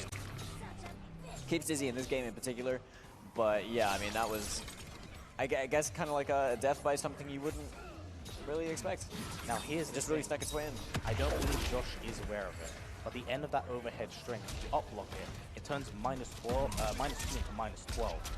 So if Josh is able to pick up on that and capitalize on it, might be lack of matchup knowledge in this instance. You can do some real damage here. +2, oh, but an anti-air. Oh, put in the work this game, looking to bring things back. 33% right there for Josh. Has Dizzy in Fatal Blow territory right now. 4-4 is blocked, but Dizzy teching the back throw over there. For that low again. And I think now it's going to be the point of kind of Dizzy trying to find that hit using the hat. Or catch the 1-2 here. Josh does not have break available at this moment in time. Yeah, he's going to go for the splat. He's always going to go for the Oki, so he just wants to set play him that way. And now we're going to see the runaway game. Kung Lao, oh my god, is regenning so fast. Has the low hat immediately available. Yep. Osai, all of the meter is being spent. How much shadow kick? Like that just about caught, right? Josh taking the game for himself. Yeah, I was going to say, that's quite an adjustment from Josh in these games. And I also do believe we have a Mr. LawKorridor coming up on stage, just speaking to Josh, trying to, you know, maybe telling some tips he might be very familiar with in this matchup, as they do play the same. Well, Josh does play Law's character. Immediately, we're going to start things off anyway into the next match. I think we're looking at one apiece between both these players. Yep. Josh with the dash up throw as well, gets the throw counter. Yep, 11% on the board for himself, and this is really just going to be a matter of, I think, at this point in time, Josh is doing really well at being able to challenge with these enhanced shadow kicks, but is he, I guess, not really getting the most opportunity outside of these really well-placed standing 1-2s to convert off the low hat, for example. Yeah, but in saying that, damage is damage, and 44%. That was actually a ridiculous amount of damage. I was going to say, it just turned things around, and Josh getting caught, throwing out strays. That was a big drop right there from Dizzy, but catches the 1-2 into the straight side, and that is going to be the round. She is deleting health bars when she catches that kind of stuff. Really does. Like, funny enough, we saw that with, what was it, the other Mileena player we saw yesterday, and just the sheer damage output this character can get.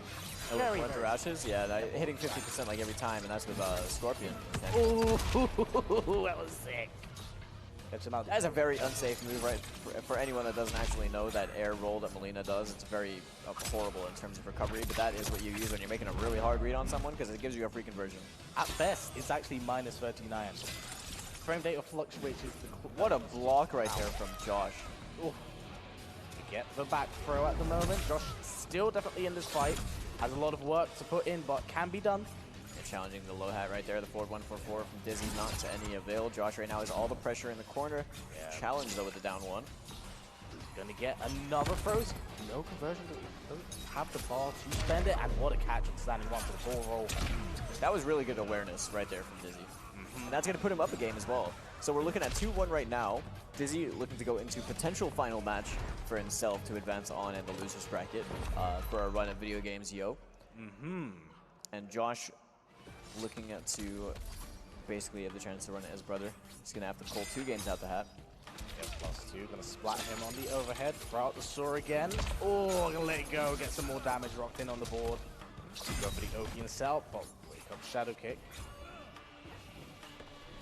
It's very slow, methodical. One looking to just poke out. And Josh is really patient as well. Like every time he's advancing with Johnny's really fast movement, he is like ready, just in case there's a random ball roll that just rips or something and catches him out, you know?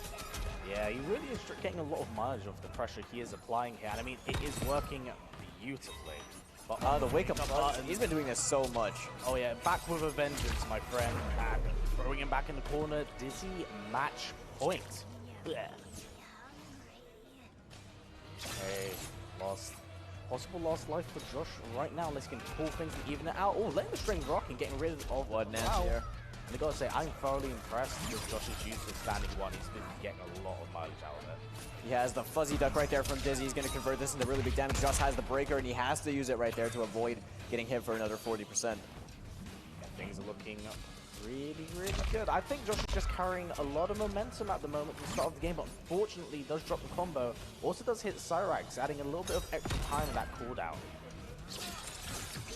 There is a teleport coming in. The low hat is going to connect. Dizzy not ready to hit any more damage off that, but catches the overhead. Back in that neutral situation. Josh with the life lead right now blocks the low hat in the forward 4.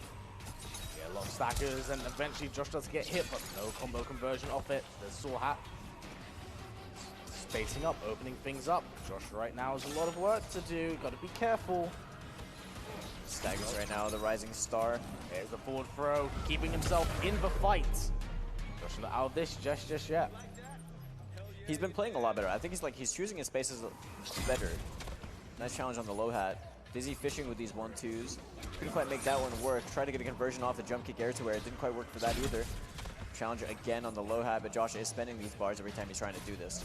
Uh-oh, gets caught outspaced by Dizzy at the moment, getting pushed into the corner of the Melina ball roll. Spend it in the air. Okay, set up again.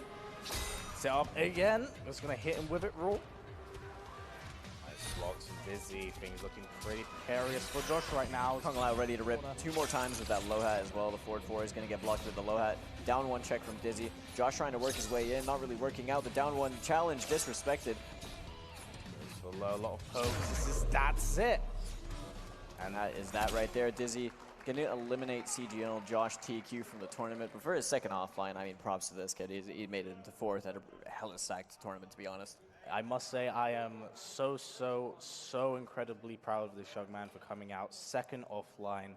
You know, he's been wanting to do this for a very long time. And he's always had the heart to do it, but he's never had the opportunity. So to see him come out and do this, I'm very proud of him. And I can't wait for him to go to do some US events and really, you know, carve his own name. Because I know for the longest time, many people saw Josh just on, oh, it's VGY's younger brother. Josh is his own beast. And I'm happy to see him come out here and really cement that. That just means losers finals is going to be Another UK battle. Yeah, and it's I honestly, I don't even know how to call this. I think both of these guys are in losers finals right now is crazy. Yep. But now only one of them is going to be able to make it through for a chance to run Azerbaijan and actually take this tournament. Azer obviously staying comfortably in the winner's side of Grand Finals after winning the winner's finals. And we got Dizzy and VGY. Yeah, and let's also point out, Azer's beaten both of them. He sent them both from winner's side to loser's side. That is actually a very good point. So this is going to be very exciting. Both on the Hey Baraka Cyrex train right now, sharing in that. I mean, they're fairly deserved, but, you know, I'm very excited. Is that trauma bonding? Trauma bonding at the very best. At that point, it might as well have just been a Predator handshake. But no, this is looking really good for these two. I'm very excited. Oh, we're seeing Havoc come back once more. Yeah, we are. I tried to get a little bit of a spoiler right there, turn my head to the monitor before I actually switched over on the scenes. Oh, VGY sticking with the Havoc over here. Yeah, looking right into things. Immediately blocked a forward 4 in the low hat, by the way. Oh, VGY getting clipped by that would be a bit more familiar, considering that he's been getting like so much mileage out of the low hat. Entire tournament, and raw ball roll looking for a full combo conversion. Nice block. Blocked it again, what? Yeah, maybe this is just something that VGY, I mean, to be fair, if we're talking about UK players, if there's anyone that loves Kung Lao, it's Boxy.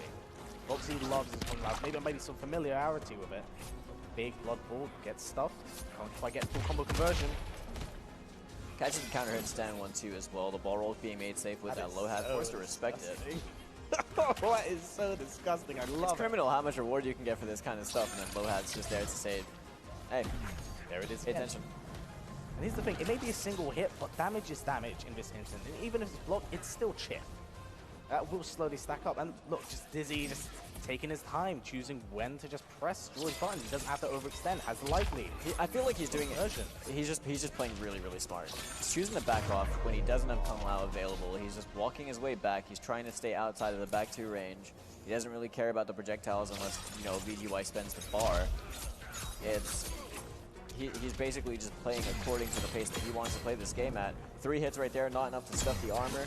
And that's going to be an armor answer back of his own from Dizzy. Yep, get back in the corner. I'm going to go for these Lao setups.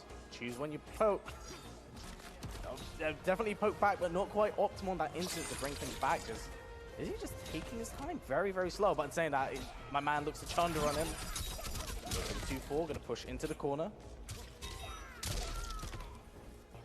Quite surprising. Oh, that was so clean. I don't think that's going to kill it. It's going to put him in a really tough situation, though. But VGY has now built the break.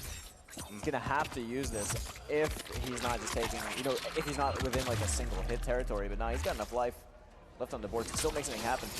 Yes, and that is going to connect as well. What a smart choice from VGY. Forces the break out of Dizzy. Catching the low. Goodbye, Cyrex, for a little bit. And Dizzy now, I think, is just going to be comfortably trying to zone this one out and close out the game. Yeah, goal is perfect spacing. I do actually kind of rate the Hail Mary choice, though, by VGY, because at that point, it's like Kung Lao didn't have a hat active. You need to be able to close the gap on him. You need to try and take that somehow. If it hit, he spent the bar on it, right? Yes. If that hit, he'd set it up for the win. 1,000,000%. It was just very well played. And here's the thing, we were talking about like the fluidity and the movement of the game, you know, which was a huge point of contention upon the games like early access and beta. The game was relatively simple. That was so ballsy from Dizzy. And now we're having all this movement go around, and it's just, oh, it's being so beautiful because of it. Oh, you're also talking about the degeneracy, and if you're looking at Melina Kung Lao and thinking to yourself, that doesn't look so bad, I think I could fight it. This looks fine. It's a lot more annoying than it looks. Oh, 1,000,000%. Oh, choose the end the string instead of stagger it. Oh, that is getting punished straight away by VGY right there. It catches him in the enhanced roll right here. Yep, looking for the unblockable setup. Gonna go back to a jump one, looking for that teleport, gets the next snap. Oh. I love the fact you can get the down back one off of the chopper as well. Ends in a torso spin for 215 damage. That does scale quite a lot when things are off of the tether, but I mean, rightfully so, right? Oh yeah, 1,000,000%. I mean, it's unblockable at any point in the screen. It's so cool. Essentially just 20% free damage off the end of that. And Dizzy waiting for the Lao to recharge, has it available right now. Yeah, here's the thing, right? One mistake is all that is kind of needed for him to win that instance, because he does have Fatal Blow in play. And it's basically a time situation. And the longer time goes on, remember, let's not forget how quick that Lao hat does return. Oh, gonna jump out 5 seconds and gonna throw out the gangly leg. Very far-reaching sweep from Havoc. And VGY secures that round for himself. And that is gonna get blocked. Definitely quite an interesting thing that he felt the net challenged the Lao sword. Gonna go for a big jump in, doesn't quite get anything off it. +2, chooses challenges it. Oh, no conversion, but still gonna pick up where he left off. Yeah, didn't believe in those couple hits that actually landed. Nice flawless block. Love JoshTQ getting thrown out. Low projectile, very slow, very simple. Not too overextend. Beautiful blocks from VGY Zenvo. Yeah, the defense has been really, really good. Yeah, a lot of back 2-2, looking for that conversion. Entering the 2-4, snaps the neck, looks for that bomb setup. Not today. Beautiful block. That is actually safe. I believe that to be -5. Uh-oh. Big damage. VGY building up to those 3 bars a meter at the moment. Oh, she's not a break. Does he definitely keep an eye on it? Holding the fatal blow. Oh, the sand one gonna connect. No conversion from VGY, but finds the back 2-2. No conversion with the Cyrex ambush as well. Sticky situation right there. +3 into the down one check. And VGY taking that game comfortably for himself. Yeah, I mean, there was definitely seconds. Now, this is something that he did mention earlier, is that he doesn't look to just like bullet time and jump right back into games. He usually just plays it cool. He's gonna think about why he lost, make his changes, and then reapproach it. We're looking at 1-1 apiece right now. Yeah, gonna knock out Lao a little bit. That is plus. She's gonna go for the low side check as well. The 4-4 gonna get the knockdown. The back 4 I think is it might be plus. I'm not 100% sure on that. Very possible. I mean, that's cool. Forward force we have seen actually make contact. I imagine must be a bit of a check for VGY. Gonna have the corner to work with at the very least. Oh, that's -40 plus. Full combo conversion. That was a nice punish from VGY right here. Gonna go. That right there is, okay, that's 35%. It's pretty much a guaranteed 20% that we're going to see over here. Give or take. Had to be broken straight away to avoid like half your life being gone instantaneously. But that roll is going to connect. Cyrex extension right there for a 27. Yeah, it's going to throw out roll. Oh, there it is. Oh, this isn't going to scale. That's not going to scale. This might actually kill him. Very well good, man. A lot of these fatal blows are lethal, and Lena comes in with the nom. No, he's alive. Just about. It's going to be hat set up, I suspect. Oh, just a raw forward roll. Ballsy. Now that is really tough for Dizzy right there, because he obviously came off the fatal blow. He doesn't have that in his corner for the rest of this match. Very big resource to lose. Oh, yep. Can take that hit of armor at the very least. Move back and forward.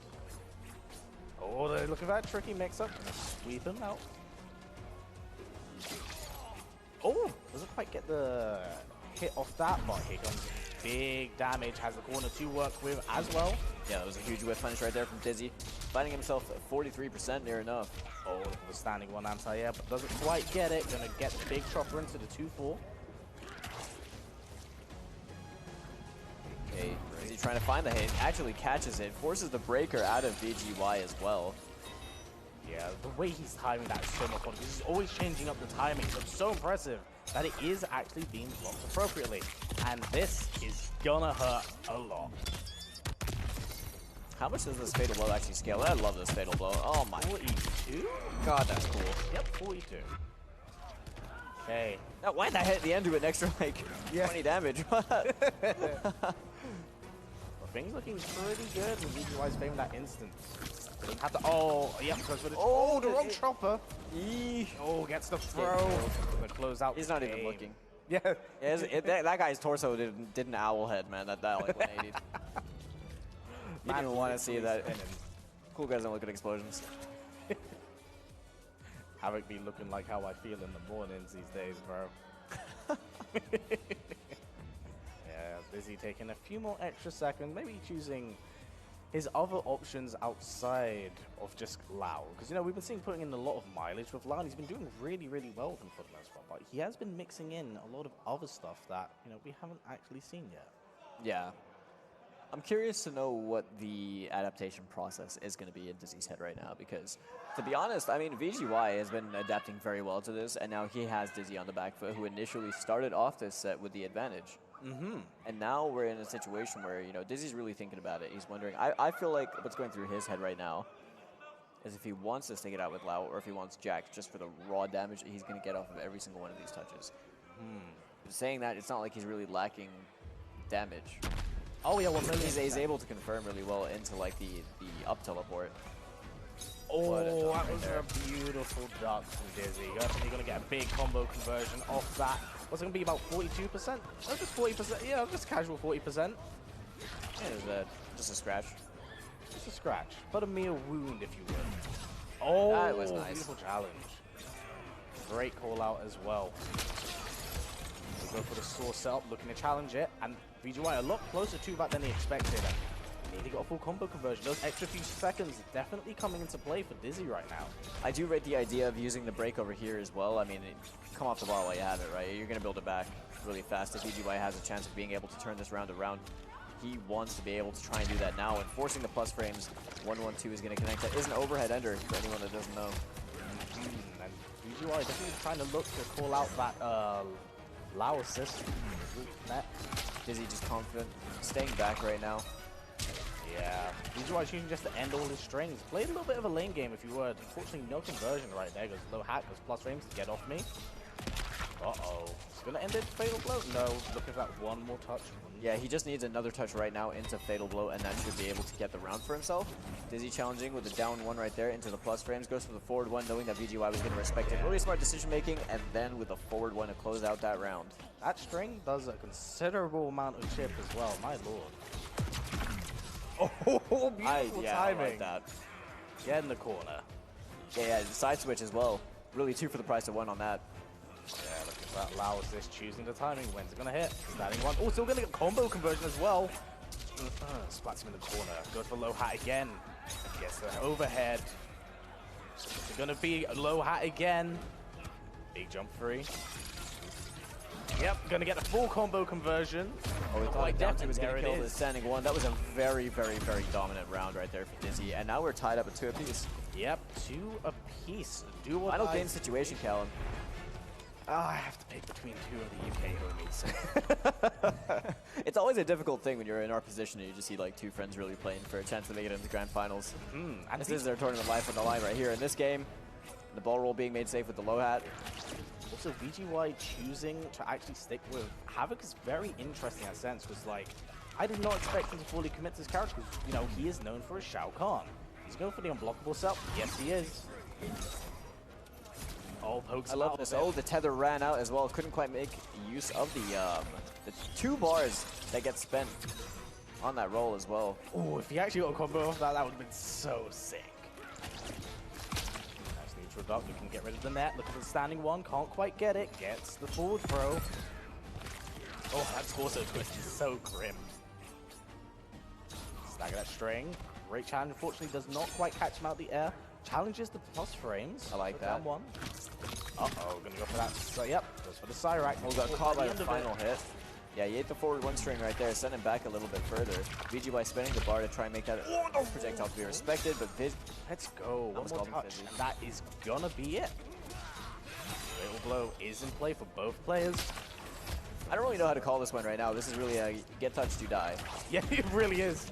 Oh, but yes, VGY is throwing all caution to the wind. Chip territory, 15 seconds left on the clock right now.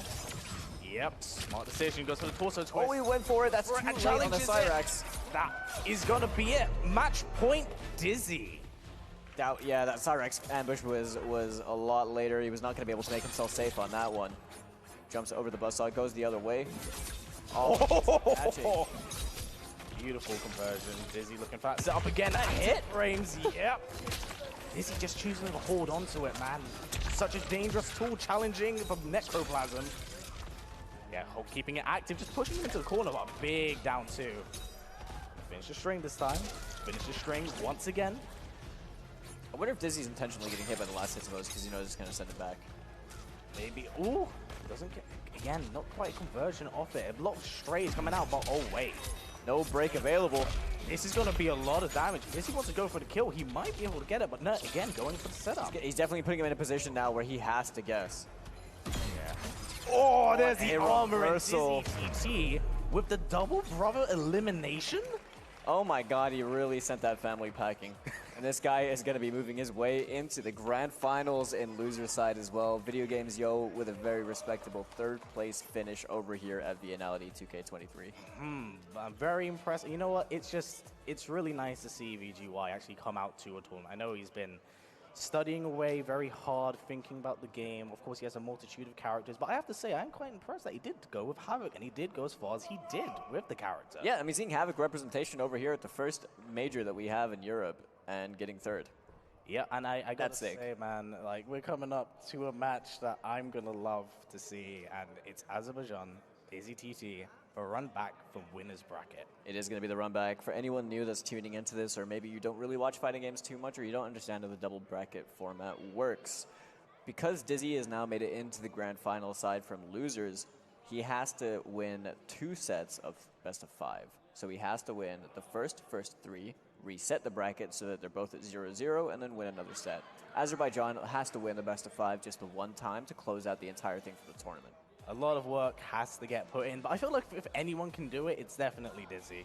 But it's saying that, man, I love these two guys. I can't pick between them. They're so good. And God, we're in for crazy, really great grand finals for our first big kind of like offline major, especially in Europe.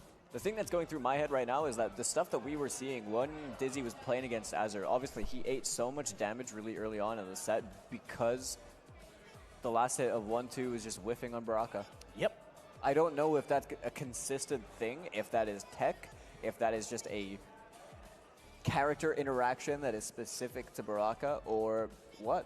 It very well could be. But that could definitely be like a make or break kind of situation for, you know, like Dizzy, because we've seen how much mileage he's able to get out of these 1-2s. He's been challenging people with wake-up buttons when they're not meeting him or forcing him properly to respect them when he gets knocked down. He's challenging things very well with down 1. He's mixing things up and catching people with 1-2s by outspacing them. We don't want that to come back and bite him. Yeah, but it's something that is out of his control because of the nature of the hub. Because that in turn will also force the player to adapt to different situations, different choices to prevent that kind of outcome from happening. But it did happen. That's the important part, is it did happen earlier in this top 8. And I think, if anyone, Dizzy would know why.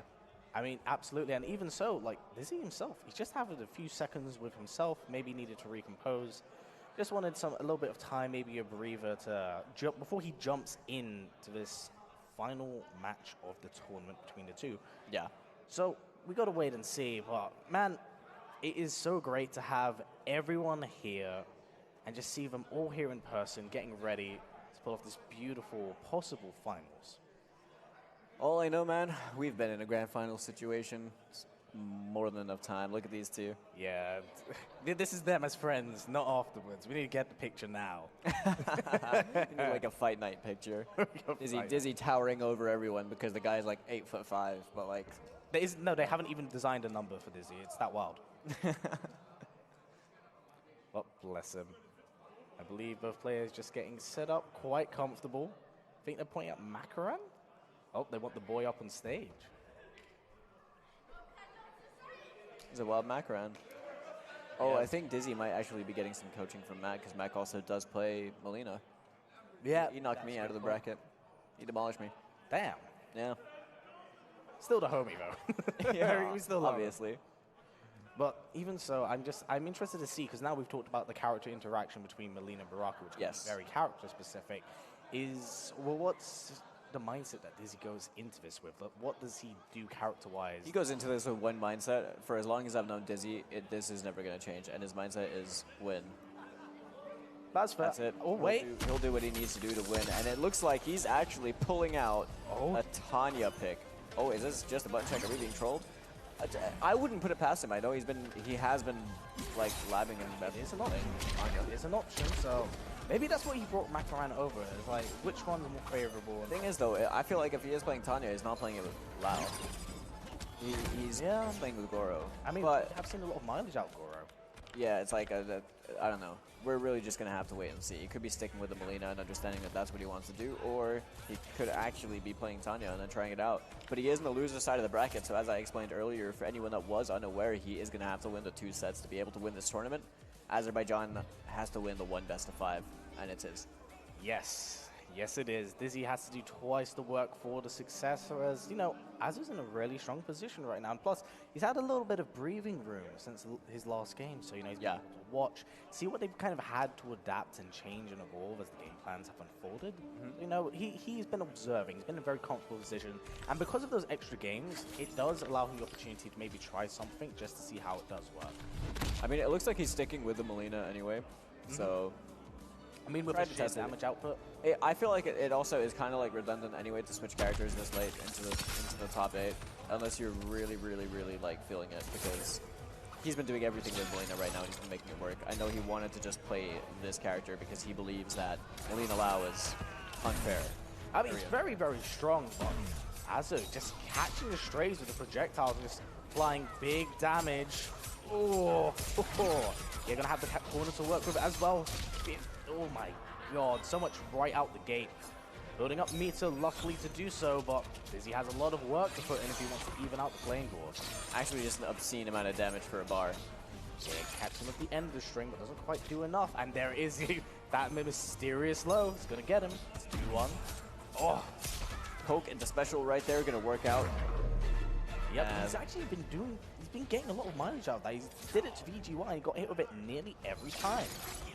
And this is grand finals as well. Azerbaijan starting off strong. That back 3 is going to it's going to have to be something that Dizzy is adapted to and stopping himself from getting blown up by. 1-2 gets confirmed straight into the enhanced teleport. Right over here, he's going to cash out on big damage in the corner. Ends in the standing 1. I wonder what that was for. He was trying to soft reset? Possibly. Very, very possible. I know Dizzy has some tech that he will probably be bringing out of his hat now. If there's ever a time of situation, it's definitely here. But he is bringing things back a little bit, looking a lot stronger. But as of throwing out the projectiles, just the stuff that Lao set up. Oh, catches him walking backwards, looking for a full combo conversion. Trying to outspace that standing 2 is a very, very tricky thing to do. This fatal blow is going to hurt a lot off of this conversion too. This is a lot of damage coming out. I don't think it's going to kill, but it is going to be in a situation where you don't want to be blocked. In saying that, lower average Baraka BNB. Oh, catches him. Denies the stand 1.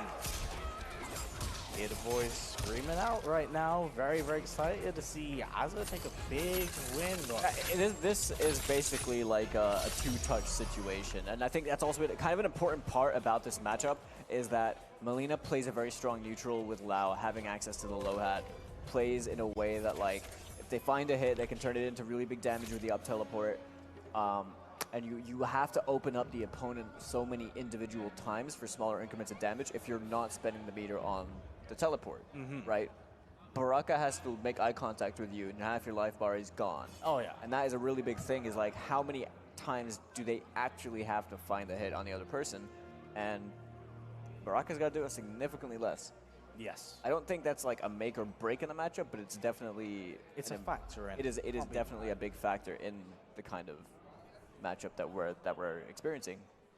Yeah, it's intriguing to see because, like, as we've seen, when Dizzy takes a little bit of extra time for himself and like recompose himself, kind of think about the matchup, it can often go in his favor. But those pokes into specials have been like a really huge defining factor of this matchup, even against VGY, as we did see early on. He was just catching it every time, but back into the fray once more, keeping it very true with Melina.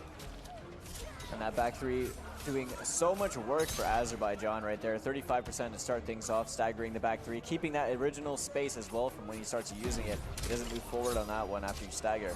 Yeah, full combo conversion coming in, double ball roll, spends him in the air, splat him down. Alright, damage right there for Dizzy. Doesn't get the confirm into the spin. I wonder what he was trying to do with that. It's very unfortunate. As we pointed out very early on, Az's perfectly fine with just ducking. He knows that people like walking up to him and grabbing. So that was definitely a sign of Dizzy adjusting to it, but not fully capitalizing it. Nice block. Oh, that is a throw whiff right there because he was still in block stun. Dizzy cashing out with a fatal blow. Yeah, how much is this going to do? And is it going to do enough? Yeah, that's actually a good point. I don't know how much this scales. Maybe he was doing that for like minimalized scaling on all of this. Yeah, and now he's in a situation where he potentially could just chip out Azur, but the low hat is going to clutch out. That was a scary situation, man, because Azur had the bar to be able to extend that. He might have actually killed if he hit it. Yeah, if anything, that was a very, very ballsy from Azur. But again, he has a few games to work with in order, to make said mistakes. But I do like it. He's doing these back 3-1 staggers. And then the second he sees someone walk back, catches them with the 2-1 into full combo damage. Oh, and the extension right here as well. 48 locked in on the board. Beautiful blocks from Dizzy. But just this overwhelming offense with the back throw into the combo damage. It's just another added layer to the... Oh, again, catch him in the back tip. Beautiful range of Baraka. It's just so good. I'm telling you, that standing 2 with shades of Tarkatan Alien all over again. Really? Oh. It's the same button. Horrifying button. Scary 4, but Azur choosing to commit to it. Well, he did have the start to just not off. That is, I feel like that's not what he wanted. No, definitely not. And ducks the throw. How did he have the foresight to know that was coming? But again, Azur seems very. He seems very carefree about. Oh jeez, man! 518 damage, and now Dizzy is in a very tight situation. Oh, challenge. Wow. Jeez, man. Is that 2 games already? That's 2 games.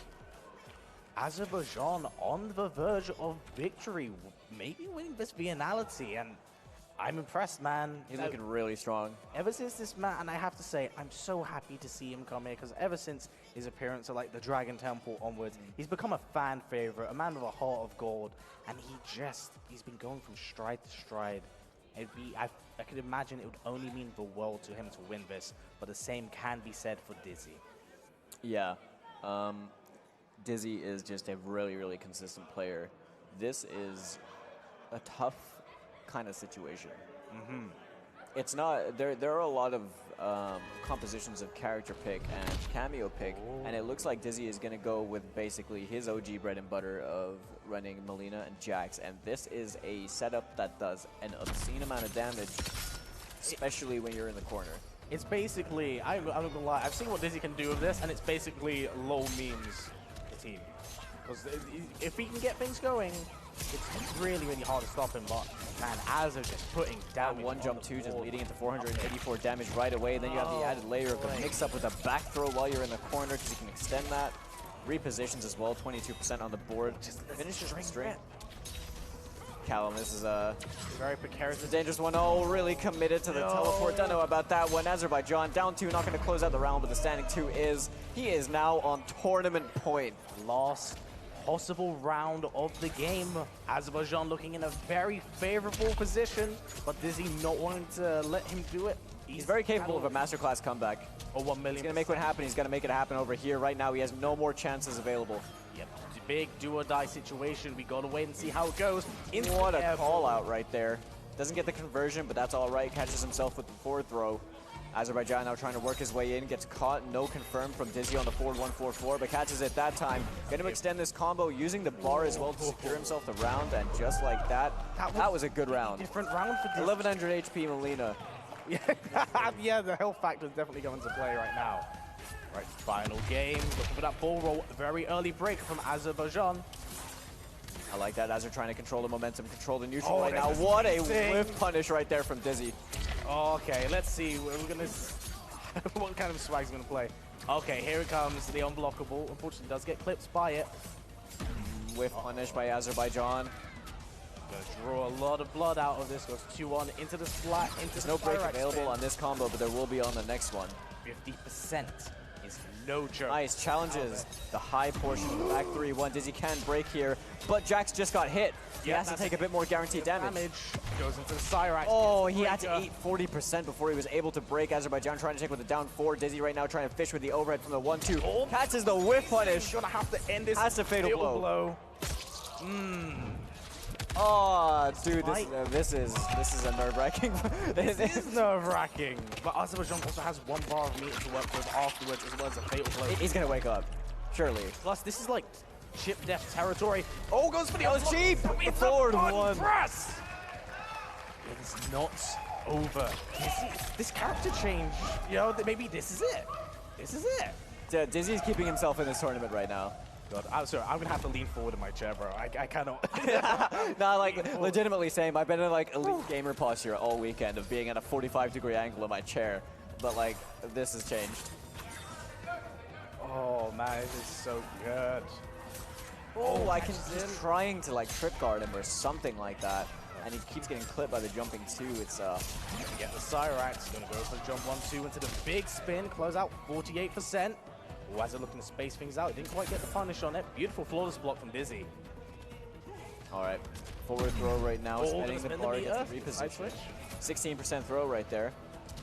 Oh, gets caught. Oh, no break available as well. This could be the round right here. Splatting down again. It's what happened there? That was actually really smart and really gross at the same time. Yeah, it was just calling the ambush to, like, basically safe jump and then guarantee that. Again, Azerbaijan on tournament point. Gotta see where it goes. Is he gonna have to make a masterclass comeback right now? Down 4 checks coming out from Azerbaijan. Catches the back throw as well. Cyrax gonna let him get the extension over here for 22%. Yeah.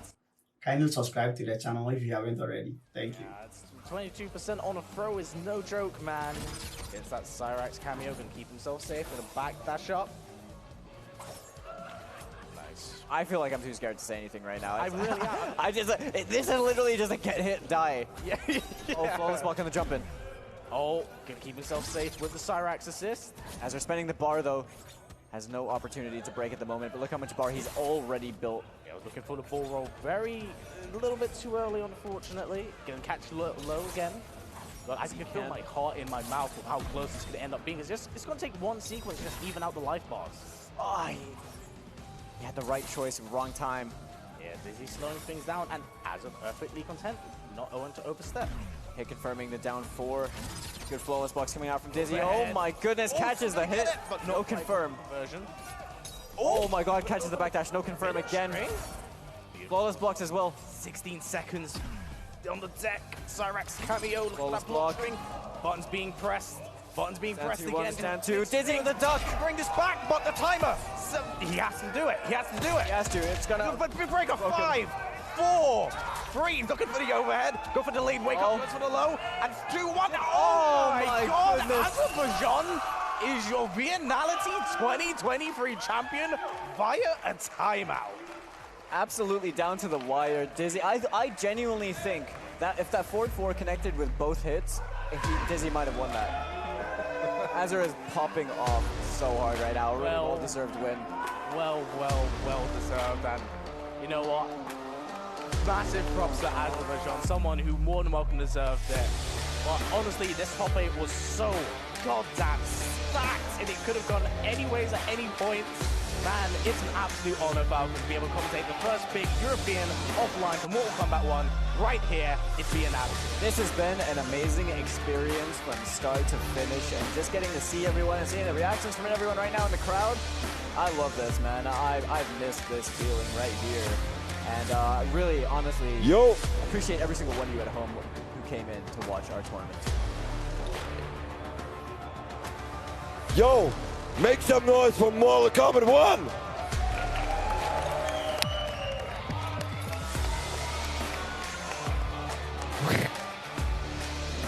Thank you very much. All people are coming here for VIENNALITY this year. One more time. I need some noise. Make noise for VIENNALITY.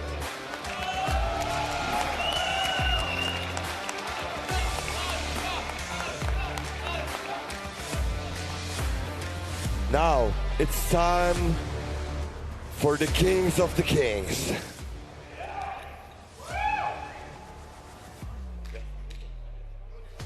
Who makes third place? Some mobile phone is ringing there, I don't know.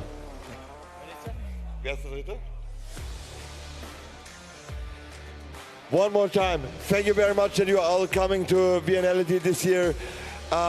It's the first VIENNALITY. We save all these things, what has happened after COVID, and that was the first one. We have some stuff. Somebody's calling you, I don't know.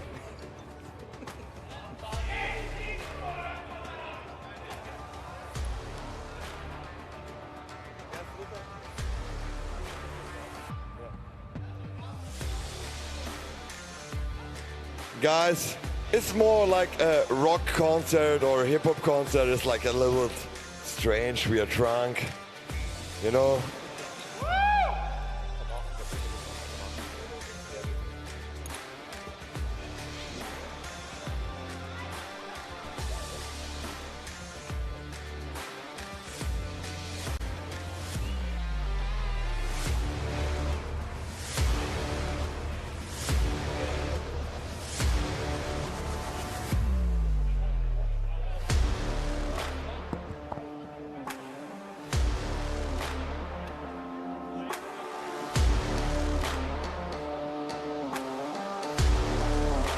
Sorry guys, you know, Vienna is like a punk rock concert normally with fighting games.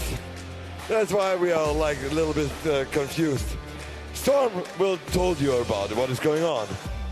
Technical difficulties. Everyone who has been here. I speak on behalf of the whole team. We see new faces and old faces. And we are so happy we can be here again and welcome everyone to enjoy some fighting game action. Really. So give it up for you guys, because you've been here.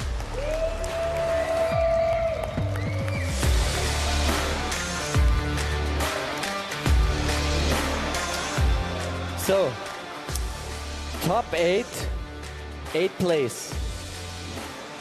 Fishlikesteve.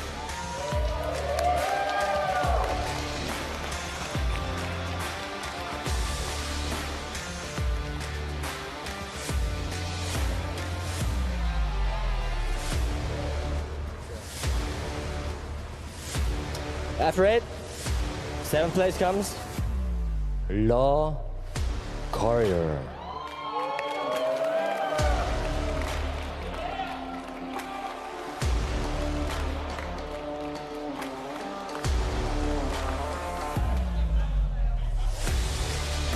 Oh, it's not him. It's not you. But come on the stage. No. Let's do 7th first. It's so bad, so high. I'm sorry.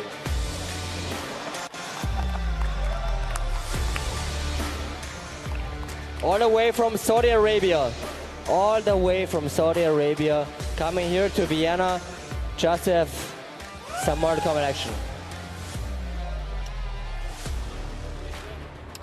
5th place. Now it's your turn. LawKorridor.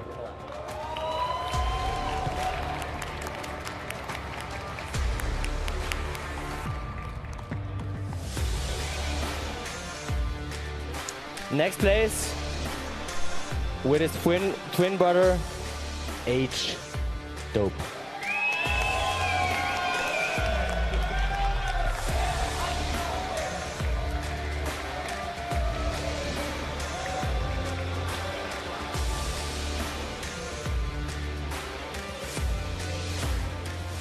I guess it's UK. JoshTQ.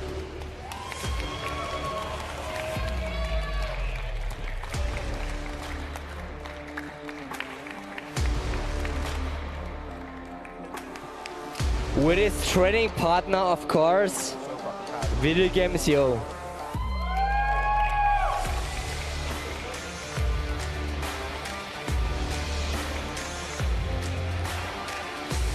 This is what people don't know, you know? JoshTQ with VideoGamesYo, they're brothers. They practice together. Same as H-Top and K-Top. Top 3.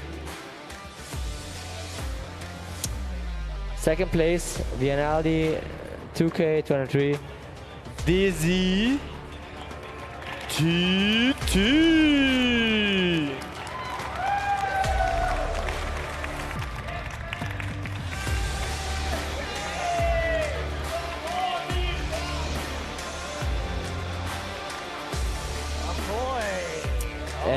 I don't want to let you guys wait for much longer, but MK Azerbaijan, his first major ever was 2019 Mortal Kombat VIENNALITY 2019, and he won Mortal Kombat XL. He contacted us to come to Vienna to get his visa, and it was difficult, and now he's here.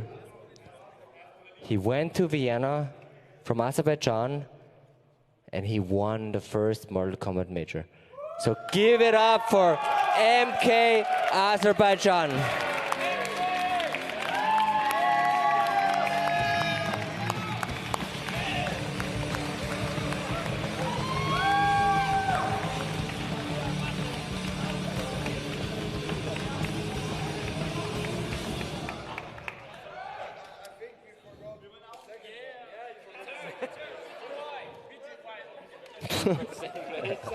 All right, give it up. Second place, VideoGamesYo. That's just the third place medal. My second one is over there. But your second one? Yeah, my second one. I said it, yeah. That's the first. I said it.